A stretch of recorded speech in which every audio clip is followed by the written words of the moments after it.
Introduction. Le yoga nidra, issu du tantra, est une technique qui donne le moyen puissant de se relaxer consciemment. Dans le yoga, le sommeil n'est pas considéré comme relaxation. Les gens sentent qu'ils se relaxent quand ils s'effondrent dans un fauteuil avec une tasse de café, un verre ou une cigarette, en lisant le journal, en allumant la télévision ou l'ordinateur. Mais de tels procédés ne suffiront jamais à donner une définition scientifique de la relaxation. Il ne s'agit là que de diversion sensorielle. La relaxation est en fait une expérience qui va bien au-delà. Pour obtenir une relaxation parfaite, on doit rester conscient. Tel est Yoga Nidra, l'état de sommeil dynamique. Yoga Nidra est une méthode systématique pour induire la relaxation conjuguée du physique, du mental et des émotions.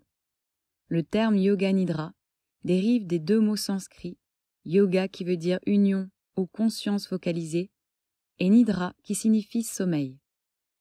Pendant la pratique de Yoga Nidra, on paraît endormi, mais la conscience fonctionne à un niveau profond. C'est pourquoi on définit souvent Yoga Nidra comme sommeil psychique ou relaxation profonde avec maintien de la conscience internalisée. Elle correspond à un état limite situé entre le sommeil et la veille, où le contact entre les dimensions subconscientes et inconscientes s'opère spontanément. Dans le Yoga Nidra, l'état de relaxation est atteint par un mouvement d'intériorité éloigné du vécu extérieur. Si la conscience peut se séparer de la conscience externe et du sommeil, elle gagne en puissance et peut être appliquée de multiples manières au développement de la mémoire, à l'augmentation du savoir et de la créativité ou à la transformation de sa propre personnalité. Le Raja Yoga de Patanjali traite d'un état momentané de pratyahara, où le mental et la conscience claire sont dissociés des canaux sensoriels. Yoga Nidra est l'une des formes de pratyahara qui mènent aux états supérieurs de concentration et de samadhi. La naissance de Yoga Nidra. L'épisode de la naissance du Yoga Nidra se situe aux alentours de 1940. Je vivais à Rishikesh, près de l'ashram de Shivananda. Il y avait là, près de l'ashram, une école de sanskrit dont le principal était un vieil homme très vénérable, et mon gourou, Swami Shivananda, avait beaucoup de respect pour lui. Ces jeunes gens venaient donc à l'école de sanskrit, et Swamiji me demandait de rester là pour garder le lieu chaque fois que le principal devait sortir. Il se trouva qu'un jour une cérémonie eut lieu dans mon ashram, et les jeunes novices en question furent conviés à chanter des mantras védiques. Pendant cette cérémonie, ils récitèrent Mangala Charan. Il me sembla que j'en avais déjà entendu les paroles quelque part, et à mesure que j'écoutais, l'impression du déjà entendu s'imposait à moi. Je ne les avais jamais lus ni écrits. Pourquoi m'étaient-ils donc si familiers? Même après avoir réfléchi, je n'y comprenais rien. Aussi allais-je trouver le principal qui était assis près des jeunes gens, et je lui demandai de m'expliquer le sens de tout cela. Ce qu'il me répondit allait changer toute ma vision de la vie. Il me répondit que cette impression de familiarité n'était pas du tout surprenante. J'avais dormi dans le lieu où les mantras étaient récités tous les jours, et mon corps subtil les avait écoutés. Cette explication directe, simple et véridique signa la naissance du Yoga Nidra. À partir de cette expérience, d'autres idées et intuitions me vinrent à l'esprit. Je découvrais que le sommeil n'est pas un état d'inconscience totale.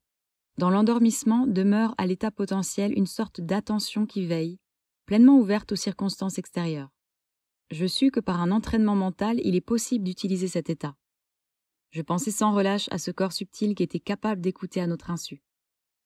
Plus tard, je me mis à lire et à pratiquer les enseignements des tantras, et je compris que le corps subtil était quelque chose qui pouvait s'imprégner d'un savoir. Ceci me persuada qu'une personne endormie pouvait recevoir un enseignement de la même manière qu'une personne en état de veille, et je me faisais de profondes réflexions sur ce processus. Origine tantrique. Après cette découverte, je me mis à étudier les écritures tantriques sous un nouveau jour. Je tombais sur nombre de pratiques importantes, mais peu connues, qui m'intéressèrent prodigieusement. Après les avoir effectuées moi-même, je décidai d'élaborer un nouveau système qui incorporerait l'essence de ces pratiques, sans les inconvénients d'éléments rituels sophistiqués. La caractéristique essentielle de Yoga Nidra était la rotation systématique de la conscience dans le corps, issue de la pratique de Nyasa, terme signifiant placer ou mener le mental en un point. Nyasa était pratiqué en assise et impliquait l'usage de mantras spécifiques, qui étaient placés ressentie ou éprouvée en différents points du corps. D'abord, le nom de la partie était énoncé, puis visualisé ou touché et le mantra y était déposé. Nyasa était un moyen de consacrer le corps physique, en y instillant une conscience de nature divine, peut-être, chaque partie du corps étant ainsi vouée aux pratiques rituelles du Tantra. Par exemple, dans le Hridaya Shadanga Nyasa, certains mantras étaient placés en différents points corporels. La présente forme du Yoga Nidra que j'ai mise au point permet à toute personne, éloignée de la connaissance des mantras sanskrits, de bénéficier de l'apport complet du Nyasa traditionnel. Elle peut amener de multiples bienfaits à des gens de toute culture ou religion. Au début, j'appelais cette pratique le sommeil yogique. Mais maintenant, je suis devenue plus au fait des vastes potentialités du Yoga Nidra. Et je pense que Yoga Nidra n'est rien d'autre que Yoga Nidra. Si vous me demandez de traduire Yoga Nidra en français ou en espagnol, je répondrai Yoga Nidra. C'est une pratique internationale. Expérimentation. L'une de mes expériences les plus intéressantes concerne un petit garçon qui s'était présenté de lui-même à mon ashram, en vue de devenir sannyasin. Je voulus l'envoyer à l'école, mais il refusa carrément. C'était un gosse impossible, un vrai garnement. Il n'arrêtait pas de faire des bêtises, casser des objets, embêter les visiteurs, provoquer des incidents. Bref, je décidai d'expérimenter Yoga Nidra sur lui. Je commençai par lui chanter le 15e chapitre de la Gita, environ 3 minutes après son endormissement.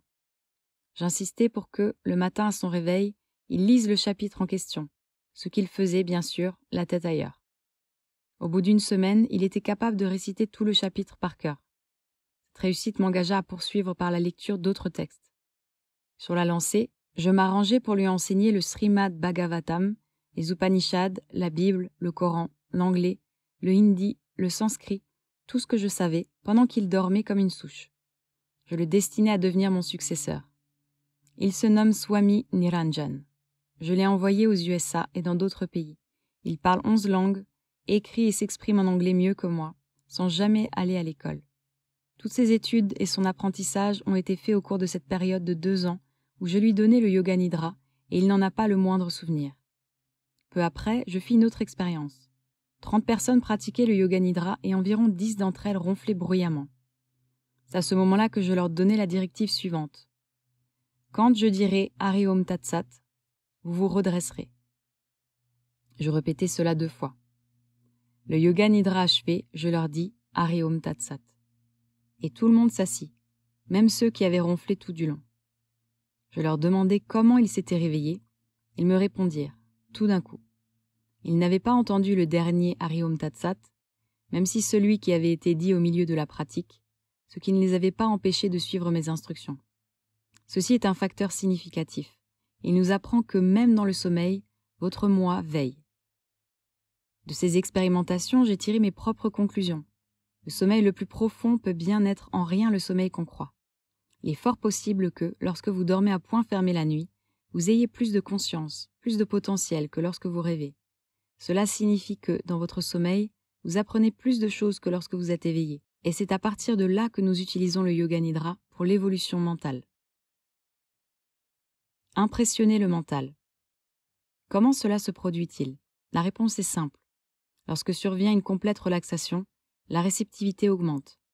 Lorsque la conscience est connectée à l'appareil sensoriel, la réceptivité diminue.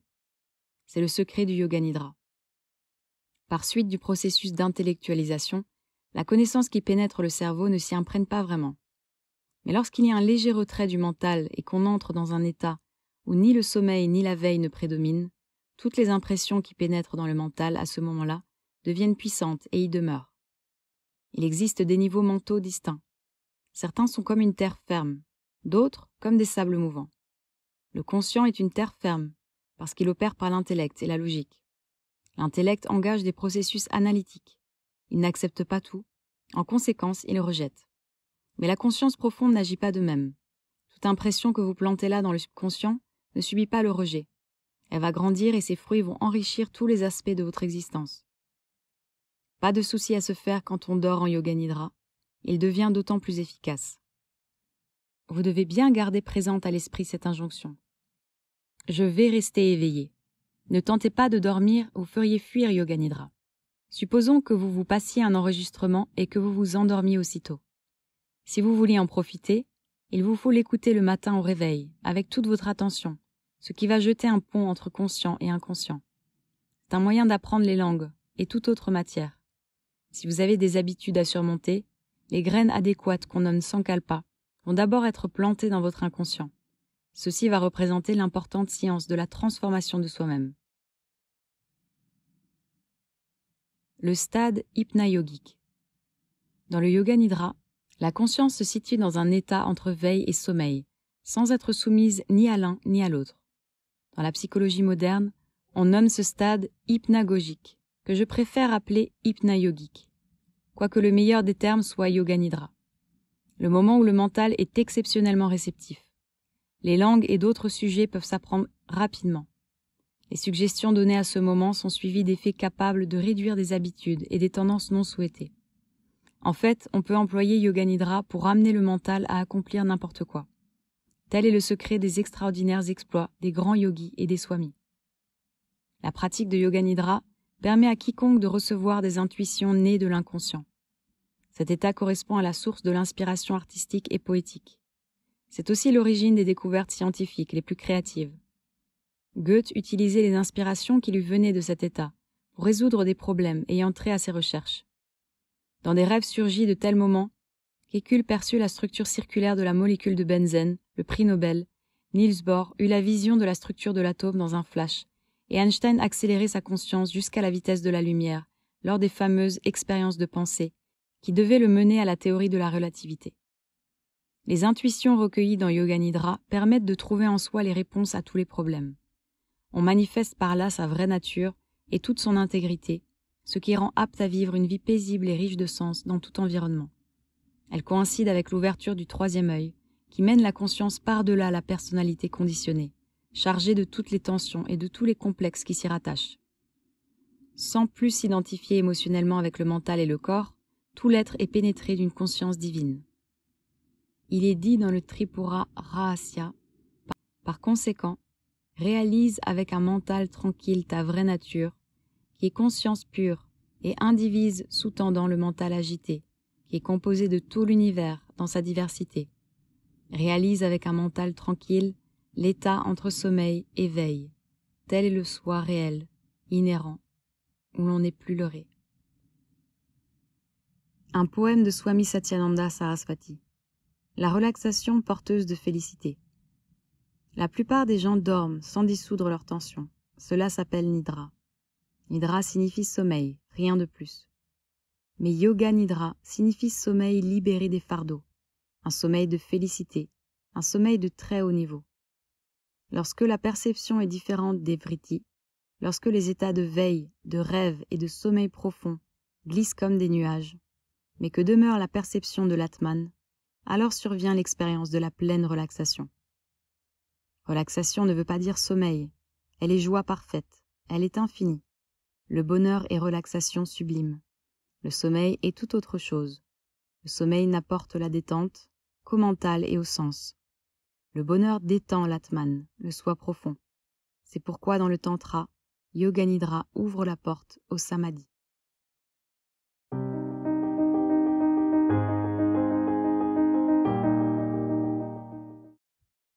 Théorie.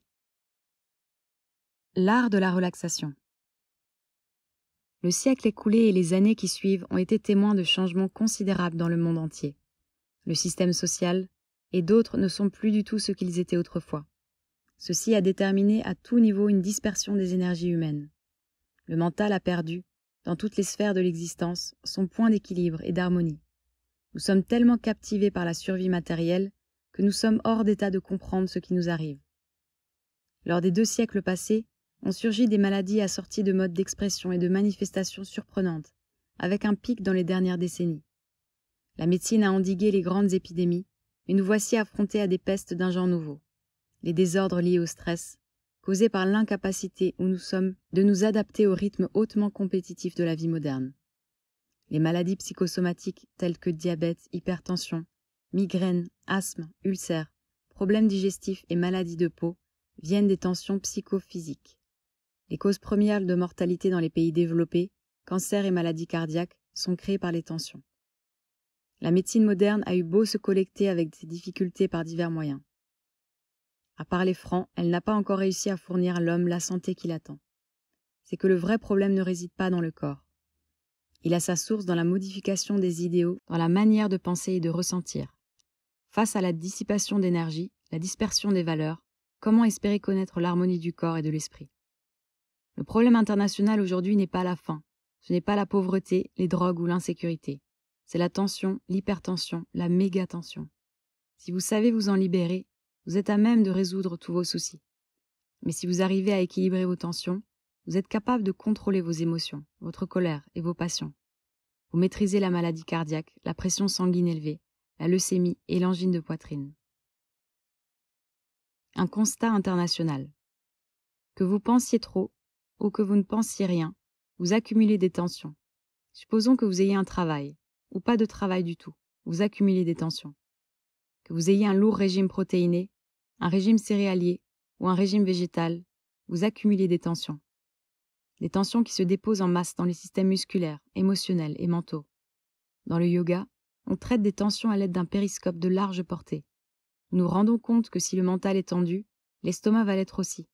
Que si l'estomac fait des siennes, le système circulatoire va en pâtir. C'est un cercle vicieux. Par conséquent, dans le yoga, le relâchement des tensions est l'une des cibles de prédilection.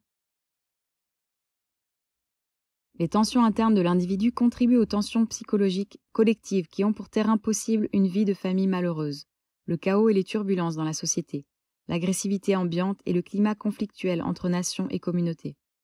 Les religions n'ont pas réussi à donner la paix mentale à l'individu. La loi, la police, les armées et les gouvernements n'ont pas réussi à établir l'harmonie entre les gens.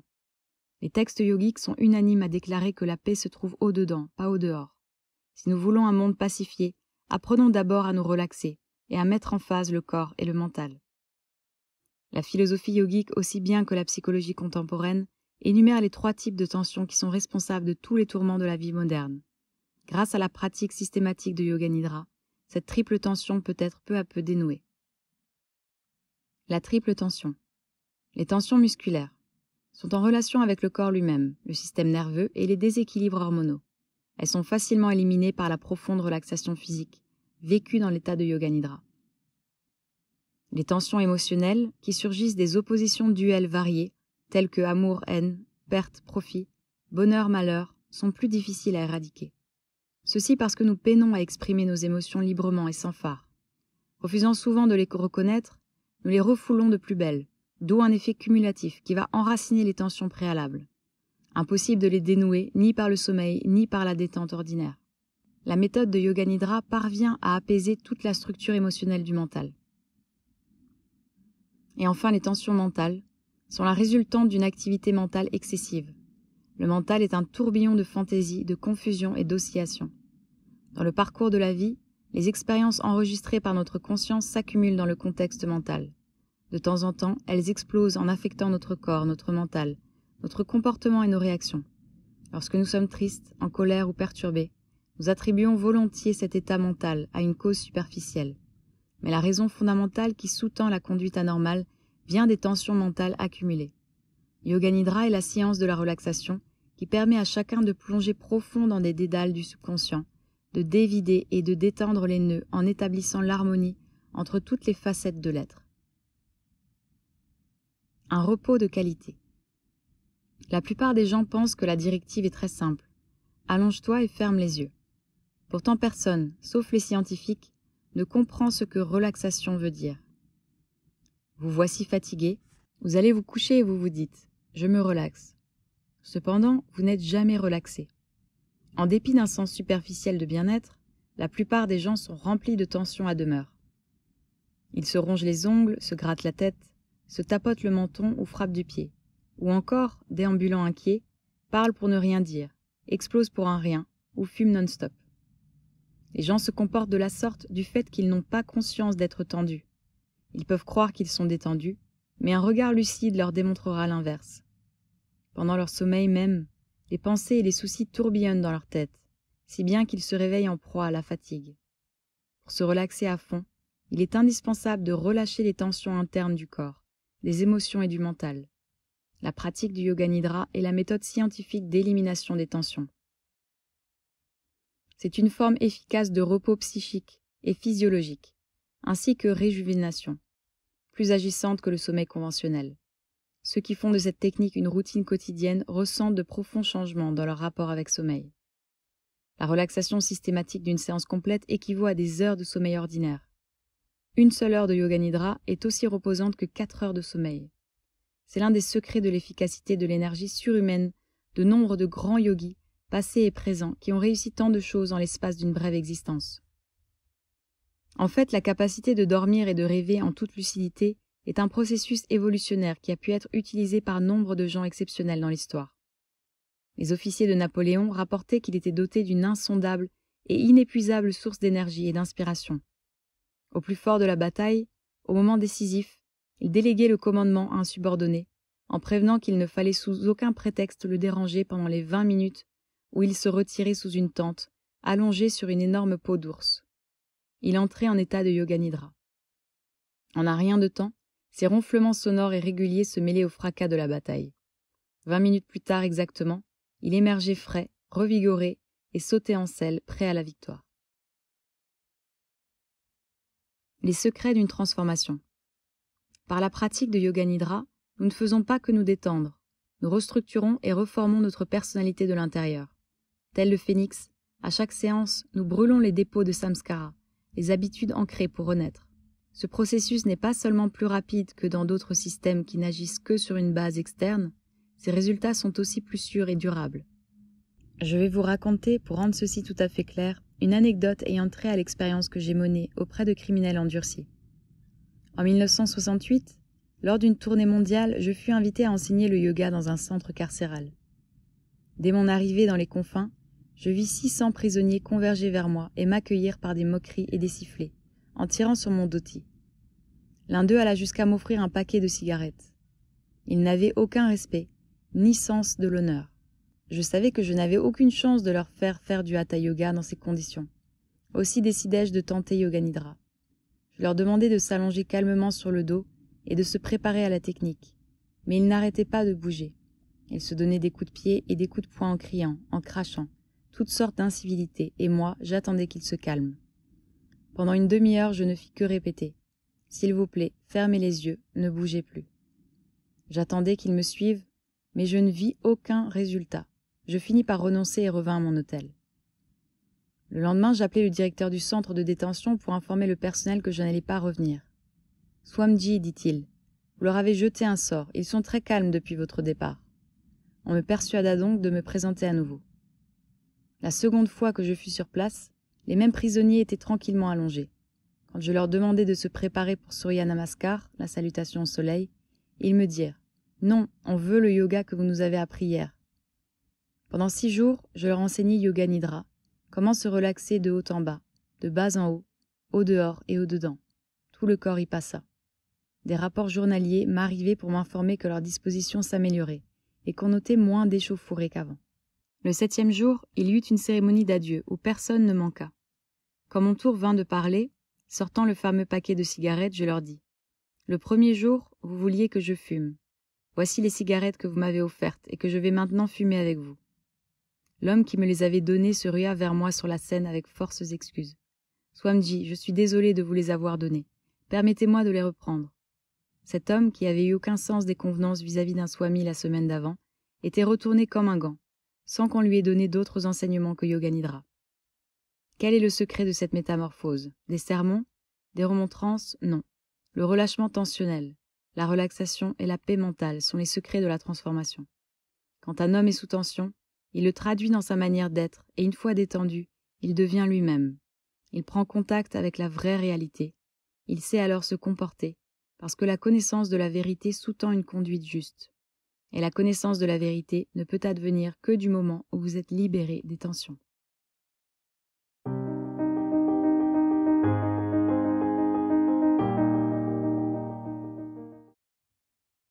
Entraînement mental. Yoga nidra signifie sommeil avec trace de conscience. Il s'agit d'un état mental entre veille et rêve. Quand on pratique le yoga nidra, on s'ouvre aux dimensions profondes du mental. À ce moment, la fonction cognitive opère et la relaxation véritable ouvre les portes des niveaux subconscients et inconscients. La pratique de Yoga Nidra rend possible une modification de la structure mentale. Des maladies peuvent disparaître. Votre génie créateur peut se restaurer. Le subconscient et le conscient sont les forces les plus puissantes de l'être humain. Cette simple pratique de Yoga Nidra a la capacité de vous faire pénétrer dans les tréfonds de votre nature. Le subconscient est un disciple obéissant qui répond sur le champ aux ordres que vous lui donnez. Si vous dominez bien la pratique, vous entraînez parfaitement votre subconscient. Le mental ordinaire et l'intellect ne seront pas en reste. La source de la créativité. Yoga Nidra est considéré comme une technique tantrique parce que dans le tantra, on considère que l'évolution mentale doit s'effectuer d'elle-même. On n'a plus à se battre contre sa nature, ses habitudes, ses limitations parce que, si on le fait, on crée une sorte d'animosité envers soi-même. Par conséquent, la plupart des gens qui cherchent à se corriger via la religion deviennent schizophrènes. Au siècle dernier, les psychologues nous ont dit « Si vous avez un défaut, acceptez-le. Vous ne pouvez pas vous en débarrasser par la hargne. Comment s'y prendre pour l'éradiquer ? Descendez dans les bas-fonds du mental pour le couper à la racine. Alors l'arbre mourra de sa belle mort. » L'inconscient est le soubassement des comportements normaux et anormaux de l'être humain. La base de tout ce que nous sommes se trouve dans les confins du subconscient et de l'inconscient. À quoi bon couper les branches et les feuilles ? Yoga Nidra offre une technique pour plonger dans les profondeurs de votre mental. L'homme est faible parce qu'il dépend seulement de son intellect et des informations fournies par les sens. Or, une fois qu'on ouvre les portails du mental profond et que l'on repose en état de Yoga Nidra, on retrouve aux racines de la créativité. Dans la mythologie de l'Inde, Yoga Nidra est symbolisé par l'image du seigneur Narayana. Allongé sur un serpent aux multiples têtes, il prend du repos sur l'océan de lait, tandis que la belle Lakshmi lui masse les pieds. De son nombril jaillit une fleur de lotus. Dans son péricarpe réside le seigneur Brahma, symbole de l'inconscient. Le sens en est que dans Yoga Nidra, votre inconscient sort de l'ombre. Votre tapis est le serpent, le sol un océan de lait, et le seigneur Narayana est au repos. Lorsque vous pratiquez Yoga Nidra, vous devez vous reposer à fond, nullement vous concentrer. Si vous suivez bien les instructions de la personne qui vous guide pendant la séance, vous allez ouvrir les avenues de votre personnalité. Peu importe que vous ne les suiviez pas toutes, l'important est que vous soyez tout ouïe. L'état de réceptivité. Dans la vie courante, la plupart des gens ne sont pas à l'écoute. Mais en Yoga Nidra, le mental passe par une phase de réceptivité intense. On peut comparer cette étape à la fonte du fer, qu'on veut couler dans un moule particulier. Dans la séance de Yoga Nidra, vient un passage où le mental fond. À ce moment précis, on le charge d'excellentes impressions créatrices. La réceptivité mentale s'éveille lorsque les dissipations sont annulées et l'opération se fait par modification de la structure émotionnelle. Je vais vous dire, ceci est bien, ceci est mal, et sur la base d'un accord intellectuel, vous allez adhérer à mes vues. En dépit de votre agrément à mes propositions, vous risquez de n'en rien faire dans votre quotidien. Où se trouve le barrage ? Il doit bien y avoir une raison pour que vous trouviez si difficile de mettre vos idéaux en pratique. Les lois supérieures de la vie ne devraient pas rester cloîtrées dans les Écritures. On devrait les mettre en pratique sans tarder. Yoga Nidra nous relie à notre personnalité psychique, qui est responsable de toutes nos pensées et de toutes nos actions. Avec l'aide de Yoga Nidra, on peut se mettre à agir selon les principes sublimes auxquels on croit. Par exemple, un jour, j'ai rencontré un homme qui était un escroc déclaré et un criminel endurci. Après avoir longtemps échangé avec lui, je réussis à le convaincre que le fait de voler n'était pas le bon choix. Il en vint même à ressentir qu'il vivait en état de péché. J'eus le sentiment, l'ayant converti, d'avoir accompli un miracle. Au bout de 5 ans, de retour dans son village, je constatais qu'il suivait toujours la même pente. Pourquoi ? C'est que j'avais converti son intellect, pas son être intérieur. Je fus amené à prolonger mon séjour de 6 mois dans ce village pour enseigner le Yoga Nidra aux élèves et aux professeurs d'une école. Le voleur prenait part à ces séances. Il changea de profession peu après. La conviction intellectuelle est l'un des aspects de la vie humaine. Nous sommes tous convaincus du bien et du mal par le biais de l'intellect. Mais il nous faut aussi être émotionnellement preneurs de tous les éléments que nous avons besoin d'assimiler à ce sujet. Ceci ne peut survenir que par le retrait des sens, quand le mental calmé se déploie dans un certain terrain aplani. À ce moment, tout ce qui s'imprime dans le mental devient un correctif, l'empreinte de la destinée. Si vous avez auprès de vous une personne qui a de mauvaises habitudes, mettez-la à la pratique du Yoga Nidra. Attendez qu'elle soit tout à fait détendue, puis faites-lui des propositions positives. Pendant la période de réceptivité optimale, vous serez entendu. Le mental agité, illogique, peut être rebelle. Mais le mental de Yoga Nidra est tout à fait l'inverse.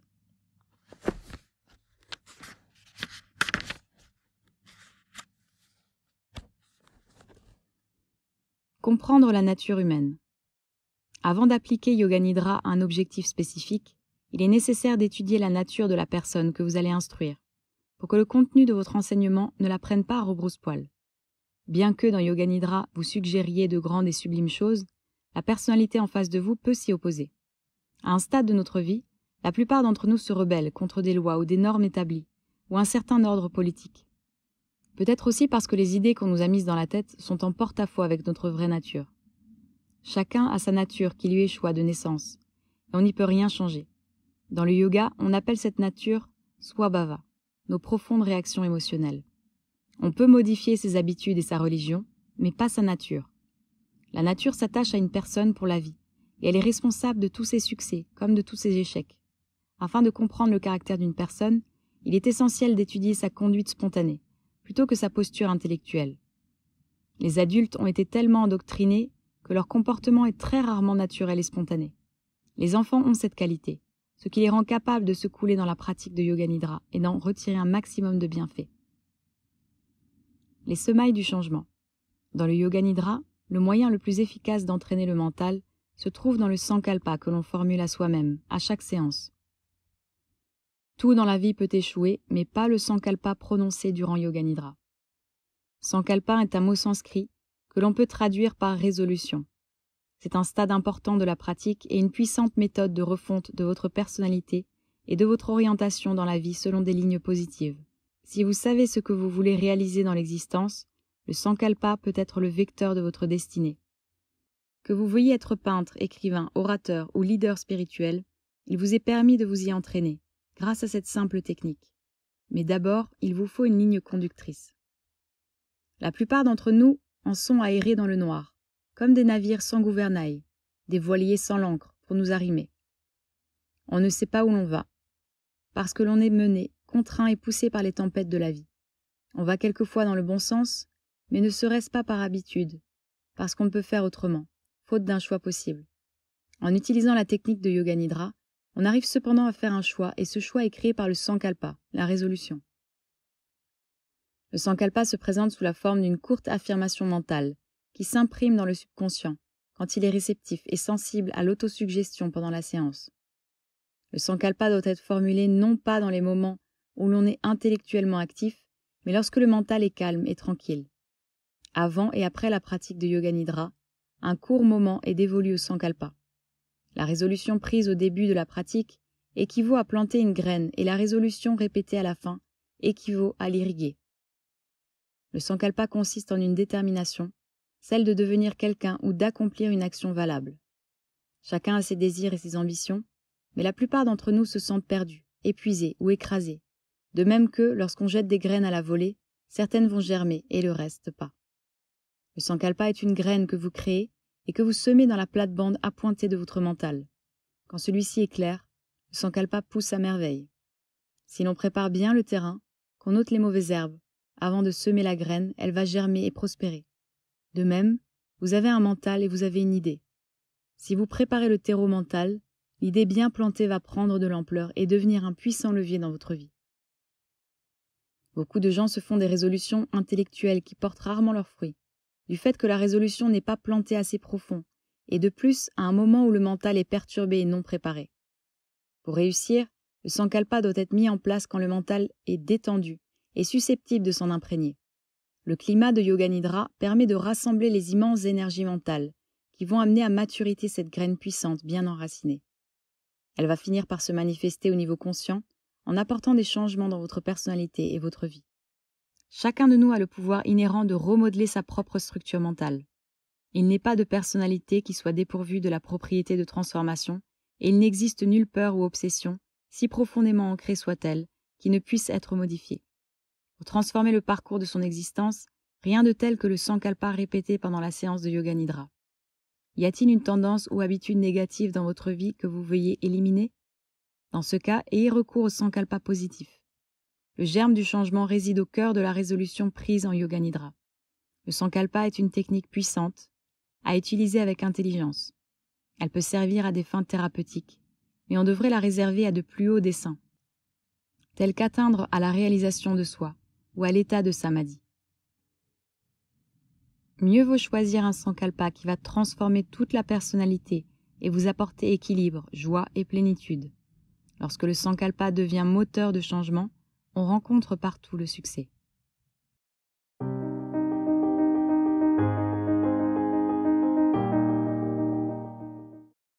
Expérience en Yoga Nidra. De quelle manière le Yoga Nidra affecte-t-il le corps et le mental?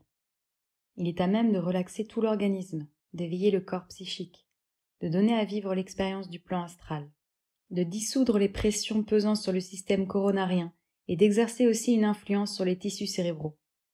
Lors d'une séance, on essaie de transcender les mouvements du mental externe. Nombre de centres dans le cerveau sont stimulés de façon systématique, de sorte que les expériences que nous traversons sont naturelles. Lorsque le mental devient subtil dans la pratique de Yoga Nidra, ces opérations s'effectuent quasi au même niveau que celui vécu dans les rêves, avec bien sûr une différence fondamentale. Le vécu dans Yoga Nidra est bien plus riche en images et en clarté que celui éprouvé dans l'état de rêve. La doctrine du karma. Yoga Nidra est une pratique qui amène les couches profondes de la psyché au niveau du conscient. Dans chaque zone cérébrale se trouvent des myriades d'impressions emmagasinées sous la forme d'archétypes. Ces archétypes, en eux-mêmes, représentent la somme totale de notre vécu, que le yoga nomme karma. De même qu'une caméra enregistre en négatif ce qui était filmé, de même toute expérience, consciente ou non, est stockée dans le subconscient, et en fin de compte se transforme en ce que l'on nomme un archétype. De même qu'un arbre produit chaque année des graines, et sa durée de vie va en produire des millions, ainsi le mental de l'être humain va produire des milliards de graines accumulées à partir de son vécu et de ses germes. Et sa durée de vie va en produire des millions, ainsi le mental de l'être humain va produire des milliards de graines accumulées à partir de son vécu, et ces graines sont connues sous le nom de karma, samskara ou archétype. L'humain n'est pas seulement une substance biologique, il est créateur au niveau du microcosme. Le créateur macrocosmique se nomme Dieu, et le créateur microcosmique est connu sous le nom générique homme. Le créateur macrocosmique déploie les planètes et l'univers, et le créateur microcosmique emmagasine dans son karma toute action ou expérience. Les karmas ou les samskaras s'accumulent dans les couches de la conscience intérieure de l'homme. La couche la plus profonde où les samskaras sont engrammés et processurisés est l'inconscient, où ils demeurent à l'état latent et non manifesté. La deuxième couche de samskara ne se situe pas à un niveau aussi profond. C'est celui du subconscient, où ils sont dans un processus de transition, de manifestation et de stockage. La troisième couche de samskara est dans un processus de maturation et de fructification au niveau conscient. Dans la doctrine du karma, ces trois niveaux sont connus en tant que karma. Ils sont les générateurs du destin. Expérience karmique. Pendant la pratique de Yoga Nidra, notre conscience traverse ces niveaux, passant d'une strate de conscience à l'autre, selon ses possibilités et ses capacités. Quelquefois, elle voyagera profond, source d'expériences fantastiques et explosives. À d'autres moments, la conscience n'est pas capable d'aller bien loin. Elle demeure dans les confins du connu. On éprouve alors une sorte de détente, de sommeil, de bien-être. Des expériences, comme la lévitation, peuvent survenir tandis que la conscience traverse le subconscient et se détache temporairement du corporel. Lorsque cette dissolution a lieu, on éprouve nombre d'expériences merveilleuses. Survenant dans les différentes couches de notre subconscient et de notre inconscient, elles ne sont autres que la manifestation de nos karmas, issus soit de cette vie, soit de vie antérieure. C'est ainsi que le processus de Yoga Nidra élimine tout le stock des karmas et purifie les niveaux profonds du mental. Il arrive qu'un événement d'une vie passée surgisse en direct, mais cela se produit surtout sous forme de symboles. Les mots et les concepts sont le langage du mental intellectuel. Le subconscient a son langage propre, basé sur les symboles, les couleurs et les sons. Ce sont là les archétypes qui émergent du domaine psychique, pendant Yoga Nidra. Une simple image, une vision peut révéler une expérience au-delà des mots. C'est pourquoi la mémoire du subconscient recèle le magasin immense et très achalandé de notre histoire. Tout le processus de la connaissance s'effectue à travers ces archétypes. Ils composent notre programme interne. Selon la psychologie moderne, Le tout du cosmos est contenu dans le mental, sous une forme archétypale. De même, les neurophysiologistes modernes considèrent aujourd'hui le cerveau comme un hologramme de l'univers dans sa totalité. Des myriades d'archétypes enfermés à l'intérieur de notre être attendent que nous les fassions sortir, si nous voulons savoir qui nous sommes. Pendant Yoga Nidra, les symboles spécifiques qui sont visualisés vont toucher les différentes couches du mental et faire exploser les archétypes et les samskaras latents. Les symboles employés dans Yoga Nidra sont en vérité des mandalas ou des représentations pictoriales. Une rose, un temple, un bateau, un lion ou un personnage. Les mandalas sont composés de yantras. Ce sont des arrangements géométriques fondamentaux avec toutes les permutations et combinaisons d'une ligne, d'un point et d'un cercle. Les yantras et les mandalas sont les plus puissants moyens de libérer les archétypes emmagasinés pour les amener au seuil de notre perception consciente. Perception extrasensorielle. Derrière les sens et le mental que nous connaissons, se profilent bien d'autres facultés que nombre d'entre nous n'ont jamais encore rencontrées. Il arrive dans Yoga Nidra que nous fassions une percée dans l'inconscient. Nous pouvons alors exprimer les facultés latentes de circuits cérébraux suprasoniques. Il nous est donné à tous de voir des objets extérieurs. Il s'agit là d'une perception objective. On voit un objet, on hume le parfum d'une fleur, on entend un bruit, on goûte une saveur. Cela ressort de ce que l'on nomme expérience sensorielle. Par ce biais, un objet à connaître ou à percevoir est requis. S'il n'y a pas de fleur, nos yeux ne la voient pas. Pourtant, l'expérience peut se produire sans support. C'est ce qu'on nomme la perception extrasensorielle. Même un aveugle est capable de voir, un sourd d'entendre, pourvu qu'ils aient développé ces centres dans le cerveau. Là se trouvent des centres de perception extrasensorielle qui parfois explosent dans Yoga Nidra ou dans la méditation. Ces expériences intérieures ne peuvent être reléguées au titre d'hallucination du fait qu'elles ne seraient pas objectives. Les centres extrasensoriels du cerveau sont connus sous l'appellation de circuits suprasoniques, et ils sont très puissants. Je ne crois pas que ces expériences extrasensorielles aient quoi que ce soit à voir avec le karma. La possibilité qu'elles soient réelles est inhérente à tout humain. Mais seuls les yogis et des fous y ont un accès direct. Se connecter avec l'expérience. Selon moi, la folie n'est pas une maladie, c'est un état évolutif du cerveau. Je considère la folie comme une expérience spirituelle que l'être humain n'a pas été à même de dominer. En Inde, il y a eu de grands sages qui ont vécu comme des fous. Et il y a aussi eu ces yogis dans la Grèce ancienne. Quelle est la différence entre un yogi et un fou? Un yogi est capable de tenir ses expériences sous contrôle, tandis qu'un fou finit généralement ses jours dans un asile psychiatrique. Il se trouve en Inde nombre de fous qui sont capables de se tenir en main et beaucoup en Occident qui n'en sont pas capables. Peu à peu, par des techniques comme le yoga nidra, on leur enseigne la maîtrise. Le mental ressemble à une automobile. Si on ne sait pas la manœuvrer comme il faut, on aura un accident. À l'inverse, si l'on est un bon chauffeur, on saura tenir le volant d'une voiture ou d'un camion. Bien que la pratique ne soit pas pour l'instant conçue qu'en termes de relaxation, son but ultime est de vous guider vers l'état d'union avec votre être profond. Le yoga nidra n'équivaut pas à la concentration. En ce sens, nul besoin de se concentrer dans le yoga nidra. On peut même dire que c'est à éviter. Faites en sorte que votre mental se déplace de point en point et restez conscient de tout ressenti. En essayant de vous concentrer dans Yoga Nidra, vous allez faire barrage au flot des perceptions qui spontanément conduit le mental vers le soi. Que vous entendiez les directives de l'instructeur ou non, peu importe. Même si vous rêvez à autre chose, les suggestions faites par le professeur vont continuer à agir dans le subconscient. Il est tout à fait normal que le pratiquant saute quelques directives du fait que dans la séance, le conscient se rétracte, laissant le champ libre au subconscient. Dans ces moments, tout ce qui est dit s'imprime. Aussi, que vous pratiquiez le yoga nidra avec un professeur, que vous écoutiez un enregistrement avec un mental instable et clignotant, pas de problème. Dans Yoga Nidra, pas la peine de vous pacifier. Même si pendant la pratique votre mental est rempli d'anxiété et de soucis, de fantasmes et d'images, c'est sans importance. Vous êtes perturbé, qu'importe. Vous êtes submergé de tourments, laissez faire. Si vous n'êtes pas en mesure de demeurer allongé, à cause d'un quelconque énervement, levez-vous pour voir ce qui se passe. Ne tentez pas d'être trop strict, ni de vous forcer à entrer dans une rigide immobilité. L'essentiel est de vous exposer aux directives du professeur de yoga et d'observer toutes les perceptions qui pourraient survenir, avec la conscience du témoin.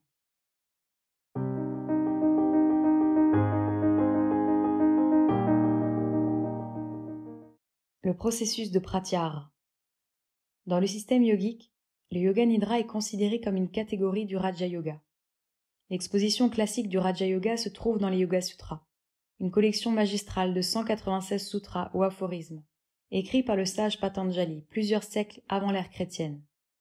Il a divisé le trajet du Raja Yoga en 8 étapes, partant des règles de base concernant l'attitude et le comportement susceptibles d'amener à la paix mentale, et s'achevant avec le Samadhi, la réalisation de soi, où le contenu et l'activité du mental sont totalement transcendés.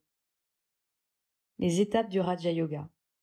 Les yamas, le code social. Les niyamas, le code personnel. Les asanas, les postures. Le pranayama, la maîtrise du prana, force vitale, énergie cosmique. Le pratyahara, retrait des sens.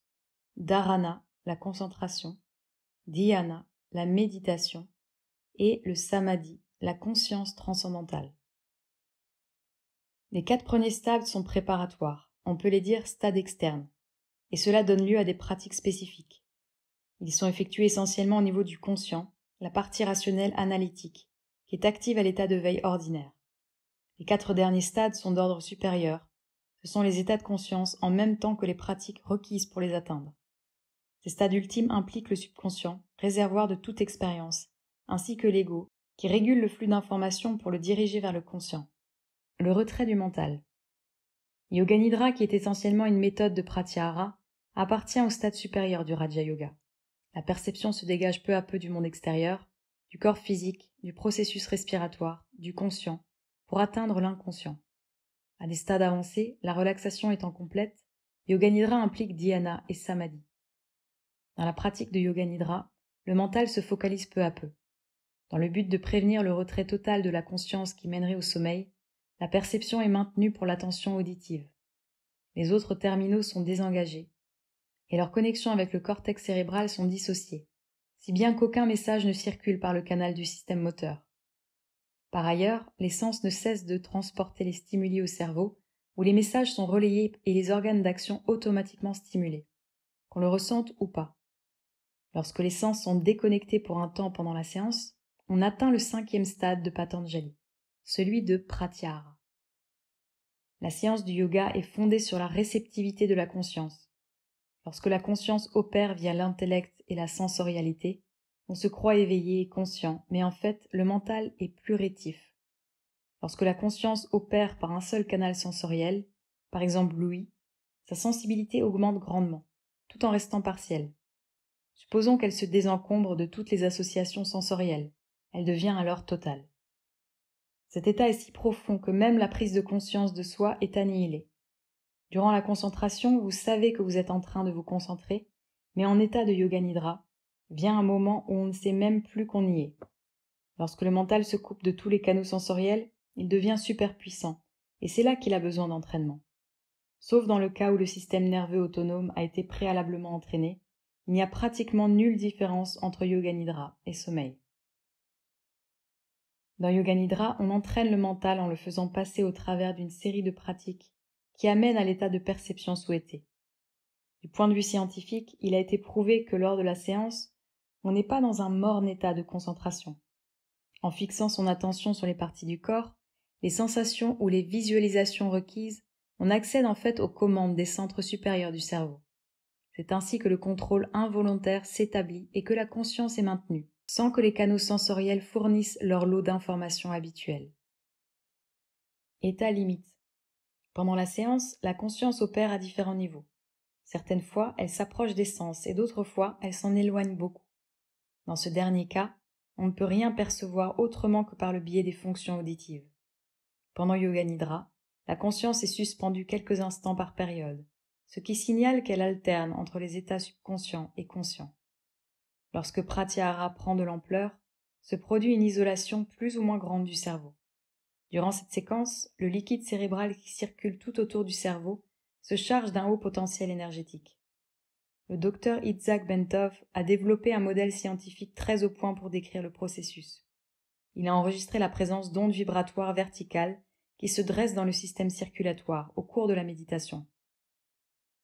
En réponse à ces ondes, de minuscules courants rythmiques accompagnés d'ondes de forme sont générés au sein du fluide cérébrospinal, Ils vont peu à peu éveiller et stimuler les centres supérieurs et les facultés psychiques du cerveau. Dans l'instant, on commence à avoir des expériences psychiques encore que, dans Yoga Nidra, elles ne soient pas encouragées. Lorsqu'on se met à développer des perceptions psychiques, on outrepasse la portée de Yoga Nidra. On trouve là une différence fondamentale entre le pratyahara profond et le pratyahara léger. Dans l'état de Yoga Nidra, on demeure sur le fil du rasoir. Si l'on entre dans l'état de pratyahara profond, on outrepasse les confins du Yoga Nidra. Dans Yoga Nidra, il ne devrait n'y avoir aucune expérience psychique, ni vision, ni explosion. Le mode de perception mentale devrait être conscient et sans rupture. On ne se trouve ni sur le plan psychique, ni sur le plan conscient. On est entre deux. Le quantum de physique n'est pas celui dans lequel opère le passé. Il s'agit d'un état très esthétique que les scientifiques appellent hypnagogique ou hypnapompique, mais que j'appelle le seuil entre ceci et cela. Yoga Nidra et hypnose. Du fait que Yoga Nidra amène un état de retrait sensoriel, nombre de gens pensent que c'est une forme d'hypnose. Mais la vérité est qu'il s'agit là de deux séances tout à fait distinctes.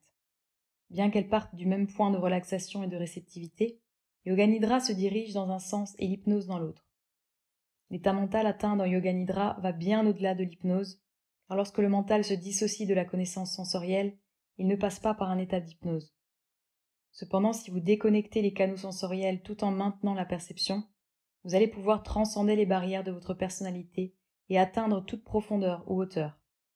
La conscience peut aller aussi loin que vous restez lucide pour l'accompagner. Tel est le but, mais en même temps, vous devez garder à l'esprit éveillé au moment de passage et savoir que, jusqu'à un certain point, vous risquez de glisser dans l'hypnose. Par conséquent, tout au long de la pratique, une importante injonction est toujours donnée. Restez bien éveillé. Dans Yoga Nidra, on doit essayer de maintenir la conscience. On est relaxé sans céder au sommeil. On n'est pas conscient des stimuli sensoriels, mais on reste conscient qu'on pratique Yoga Nidra. Un processus de pensée automatique se déroule. Le cerveau est tout à fait vigile. Il reçoit des stimuli de haute qualité et développe un type de perception autre que celui qui est le nôtre en ce moment. Dans l'hypnose, on est emmené dans un sommeil profond où le cerveau est complètement cerné. La conscience est confinée dans une zone réduite et ses fonctions sont limitées. Il s'agit d'une condition tamasique, alors que le Yoga Nidra accroît les capacités et suscite une condition sattvique. Différence fondamentale. Du point de vue scientifique, lorsque le système nerveux central et le cortex supérieur n'apportent pas les stimuli requis au cerveau, et que celui-ci est violé, il entre dans un état appelé hypnotique. C'est un incident momentané, une gamme réduite d'expériences où le cerveau et le cortex sont dissociés des canaux énergétiques. Selon le yoga, il existe 3 nadis, ou canaux énergétiques, dans le corps humain. Elles sont connues sous le nom de Ida, Pingala et Sushumna. Ida transporte la force mentale, Pingala la force vitale, et la Sushumna la force spirituelle. En termes de neurologie, on dirait système nerveux parasympathique, système sympathique et système nerveux autonome. D'un bout de la vie à l'autre, Ida et Pingala s'emploient à nourrir le cerveau, grâce aux stimuli requis qui lui permettent de développer les fonctions cognitives à propos d'un objet, d'un son, d'un concept. Si l'on supprime Ida et Pingala par le biais de Pratyahara, le cerveau est isolé. On est en hypnose. Mais si, dans ce moment, on peut éveiller la Sushumna, qui est un canal fermé chez la plupart des gens, alors, tout en ayant dissocié du cerveau les 2 canaux de la communication, Ida et Pingala, le système nerveux central est éveillé. Et en lieu et place d'Ida et Pingala, voici que la Sushumna va renflouer l'énergie nécessaire et les stimuler au cerveau. L'énergie que le cerveau reçoit d'habitude passe par Ida et Pingala. Ce dont il manque durant l'hypnose est la connexion Ida-Pingala. Mais en Yoga Nidra, le système nerveux central, la Sushumna, éveille le cerveau en totalité. Pendant Yoga Nidra, du fait que la Sushumna fonctionne, le cerveau reçoit une plus haute qualité de stimuli et un type différent de connaissances. Par conséquent, le type de perception éprouvé est totalement différent de ce qu'il est à d'autres moments. Dans l'hypnose, le cerveau est coupé des canaux sensoriels, ce qui fait que ses facultés cognitives sont limitées, ses ressources conditionnées, et il n'est pas à même de fonctionner par le dépassement de ses limitations. Telle est la différence fondamentale entre les états de perception touchant au passage concernant l'hypnose et le Yoga Nidra. On suit les instructions, pas l'instructeur. Yoga Nidra ne dépend ni de la suggestion ni de la persuasion. Les instructions sont données directement, et la seule suggestion concerne la résolution qui émane en totalité du pratiquant lui-même. Dans Yoga Nidra, on apprend à induire son propre état de relaxation en suivant les directives énoncées. L'instructeur sert de guide, il donne la technique, mais sans jamais forcer ni obliger l'étudiant en quoi que ce soit. C'est la technique et non l'instructeur qui ouvre la voie à l'illumination et à l'indépendance du jugement. Le pratiquant cultive consciemment ses propres facultés intérieures et permet à la connaissance intuitive de s'épanouir.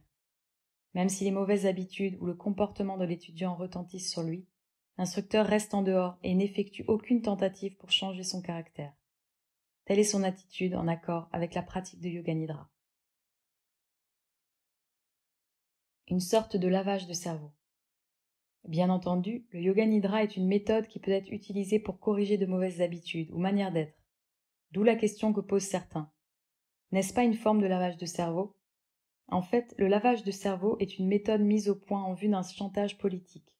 Si l'on appelle lavage de cerveau le Yoga Nidra, alors je crois qu'il n'existe rien au monde qui ne mérite l'appellation de lavage de cerveau. Que font donc les télévisions, les radios, les médias et les romans à notre cerveau à chaque moment de la journée? Tant mieux pour lui s'il est lavé avec un bon produit. Dans l'état de réceptivité suscité par Yoga Nidra, on est mis en mesure de corriger les schémas négatifs qui préexistent dans le cerveau. Prenez le cas d'une jeune fille qui souffre d'une psychose de panique. Les médecins ont essayé tous les traitements en vain. Si l'on est capable de résoudre ses peurs en lui injectant une simple idée dans la tête, est-ce du lavage de cerveau? Peut-être, mais dans le bon sens. Le yoga nous apprend à suivre la voie de la connaissance, là où nous éprouvons la douleur, le chagrin, le tourment, et le moyen de les transcender. C'est le meilleur procédé, mais tout le monde est-il à même de comprendre et de transcender sa douleur? Pour ceux qui en sont loin, cette méthode de lavage est valable. Après tout, chacun l'utilise tout le temps. Comment l'empêcher? Avec la meilleure volonté du monde, la conscience ordinaire n'est pas armée pour y parvenir.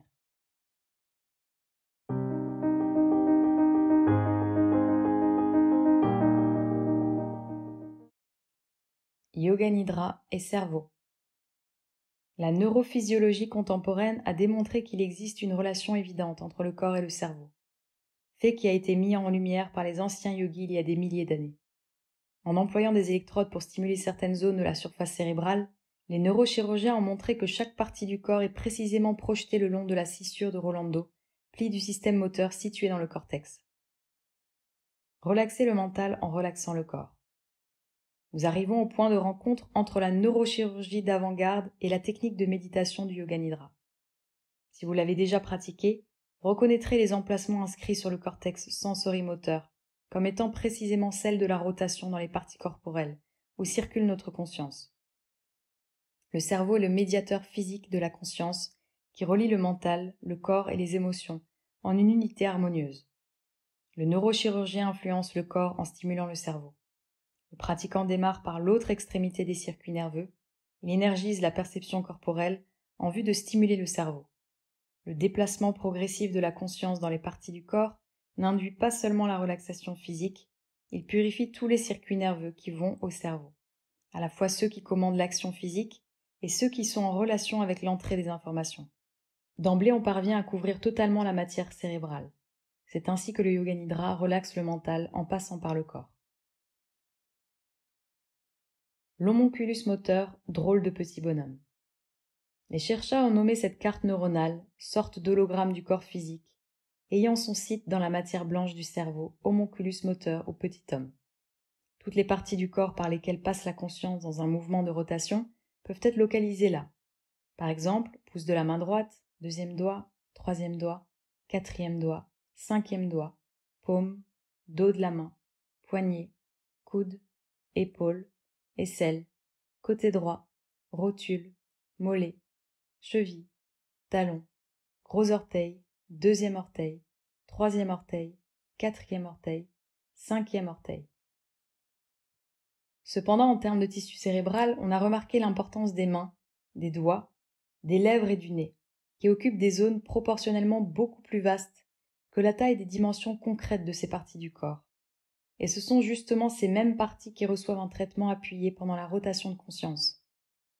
Ces zones sont presque aussi grandes que l'espace alloué au reste du corps, depuis les poignets jusqu'aux orteils. Selon des évaluations physiques, l'homonculus moteur est un bonhomme de proportions grotesques, doté de mains, de doigts et de traits du visage caricaturaux. Il existe en tant qu'abstraction neuronale du corps physique, opérant dans le champ des neurotransmissions, et d'une bioélectricité consciente circulant dans tout le système nerveux central et le réseau des nadis qui constitue le corps pranique. On commence à comprendre pourquoi l'ordre précis de la rotation de conscience dans le corps est primordial lors de la pratique du Yoga Nidra. Une fois que cette séquence est établie, elle ne devrait pas subir de changement, du fait qu'elle induit un flux d'énergie pranique au sein du circuit neuronal, de l'homonculus moteur.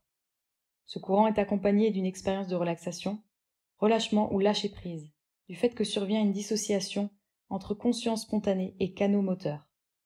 La familiarité et la répétition quotidienne de la séquence exercent un effet d'intériorisation rapide, en contraste avec la perception habituellement hachée et dissipée. Cet état de retrait de la conscience sensorielle pratyahara est présenté par Patanjali comme 5e stade du Raja Yoga, le prélude à dharana, dhyana et samadhi. Vous pouvez voir l'image, la coupe transversale du cerveau révélant le cortex moteur et indiquant les parties du corps localisées le long de la scissure de Rolando. C'est l'homonculus moteur, la figure symbolique allongée dans la boîte crânienne. Effet du Yoga Nidra sur le retour à la santé. Impossible d'ignorer le rapport qui existe entre les découvertes des chercheurs spécialistes du cerveau et celles des yogis de haut niveau. Il va de soi que les chercheurs des anciens temps n'avaient pas eu comme visée de faire de la technique puissante de Yoga Nidra un traitement médical. Leur but premier était d'atteindre la conscience ultime en élargissant la vision, libérant ainsi l'individu de sa perception centrée sur le corps physique et de son appareil sensoriel, pour le mener vers des dimensions praniques, psychiques et spirituelles de nature subtile, celle même qui sous-tend l'existence matérielle concrète. Cependant, dans une époque où l'être humain souffre de maladies dues au stress, il est important de reconnaître que ces troubles viennent d'une identification excessive de la psyché avec le soma, par le biais des canaux sensoriels. Une relation exclusive qui mène à une déperdition d'énergie allant jusqu'à la dépression. Dans Yoga Nidra, cette tendance psychosomatique destructive est en fait allégée par le trajet somatopsychique inverse. Le déséquilibre psychosomatique est spontanément corrigé par une libération du prana qui ne circule plus dans l'appareil sensoriel au moment où pratyahara s'installe. L'énergie est réorientée en vue de la guérison et de la régénération des tissus, glandes et organes surmenés. Sensations et sentiments. Outre la rotation de la conscience, il y a d'autres processus qui dans Yoga Nidra proviennent tout droit du tantra. Le ressenti de tout le corps, du cerveau, des organes internes, le contact entre la terre et le corps, les sensations de lourdeur et de légèreté, de chaud et de froid, de douleur et de plaisir. Après la relaxation de la surface cérébrale sensorimotrice, la pratique encourage l'éveil du ressenti et des expériences. Elle semble surgir du cœur de l'être, quoiqu'en simultané, elles sont vécues soit dans une partie, soit dans tout le corps.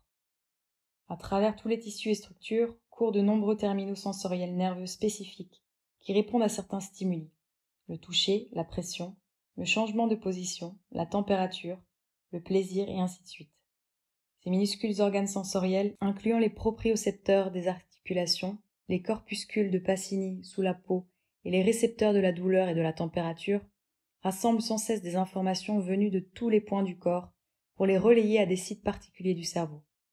Les chercheurs sont à même de localiser la majorité de ces centres à la base du cerveau, dans la partie reptilienne. Les plus remarquables sont ceux concernés par la prise d'eau et de nourriture, la régulation thermique et les ressentis de douleur et de plaisir. Lorsqu'on évoque la sensation de lourdeur et de légèreté, de chaleur et de froid, de douleur et de plaisir, etc., on stimule les centres cérébraux responsables de l'homéostasie, l'ambiance des environnements internes et externes. Chacun de ces centres a sa correspondance qui vise à équilibrer les pulsions de base. Par exemple, le centre de la douleur et le centre du plaisir, le centre de la faim et le centre de la satiété, etc. Cette mise en rotation par paire d'opposés des sensations dans Yoga Nidra aide à maintenir un équilibre homéostasique, et en même temps le fait d'évoluer en lui donnant l'occasion de mettre sous contrôle des fonctions normalement involontaires. De cette manière, le Yoga Nidra transforme peu à peu la totalité de notre vécu instinctif. L'expérience réelle. En suscitant les différents sentiments et sensations, on est mis en contact mémoriel avec l'expérience concrète. Lorsqu'on goûte un fruit, au moment même, on éprouve ce ressenti. Mais passé un certain délai, jours, semaines, mois, il nous en reste guère que le souvenir. On ne peut plus manifester l'expérience concrète du goût, vu l'inaptitude du mental non entraîné à évoquer le vécu passé au sein d'un vécu présent. Les diverses expériences individuelles demeurent enfouies dans la mémoire. Ce qui subsiste dans le mental n'est pas vraiment actualisé. Mais dans Yoga Nidra, on recrée non seulement le souvenir, mais le vécu lui-même, via un trajet somatopsychique. On n'en arrive pas à rendre tout à fait vivaces des affects comme douleur, plaisir, chaleur, froid et autres. Cependant, on réveille l'expérience, jusqu'à susciter des réponses physiologiques telles que transpirer, trembler et autres.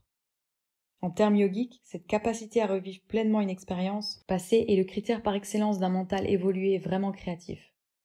Après avoir écouté une belle musique animée, on s'en souvient à coup sûr. On peut même s'imaginer l'entendre. Si les yeux sont fermés, on se met véritablement à la percevoir comme on l'aurait fait sur place. On éprouve une expérience explosive de la réalité qui change totalement la structure mentale. C'est la raison pour laquelle, dans Yoga Nidra, les expériences de douleur et de plaisir, de froid et de chaud, de légèreté et de lourdeur, devront être amenées dans l'espace intérieur en tant qu'évocation réelle. Si l'on essaie de ressentir la lourdeur, il faut tâcher de ressentir le corps, si pesant, que même l'effort de lever la main ou les pieds semble hors de portée. Si l'on évoque le chaud, on doit l'éprouver au point même de transpirer. Se souvenir ou sentir le chaud n'est pas suffisant. Il serait bon que cela devienne un ressenti concret. L'expérience des opposés. Dans Yoga Nidra, la première expérience à susciter est la sensation de pesanteur. La pesanteur physique est un ressenti qui concerne tout le corps. Il est associé à une profonde relation musculo-squelettale. Si des tensions et des contractions subsistent sur un plan profond au sein du réseau des muscles posturaux, l'injonction, votre corps est si lourd qu'il s'enfonce dans le sol, agit à la manière d'un commandement émané du cerveau qui leur enjoint de lâcher prise et de poser leur fardeau. C'est alors seulement que la pesanteur du corps revient complètement à la terre, avec le ressenti très net qu'il ne fait qu'un avec la surface où il repose.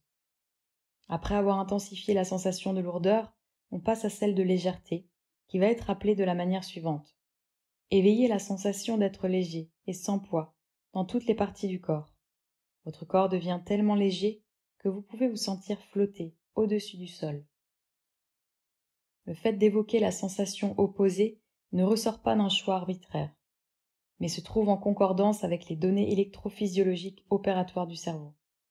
Chaque fois qu'un neurone entre en activité, il transmet une impulsion relayée et enregistrée au niveau cérébral. En revanche, si la même cellule entre pendant un certain temps dans une activité continue, son message n'est plus pris en compte par le cerveau, devenant un facteur électrique continu, perçu comme un élément d'arrière-plan du système nerveux central. Ce phénomène trouve un exemple classique au niveau de l'odorat.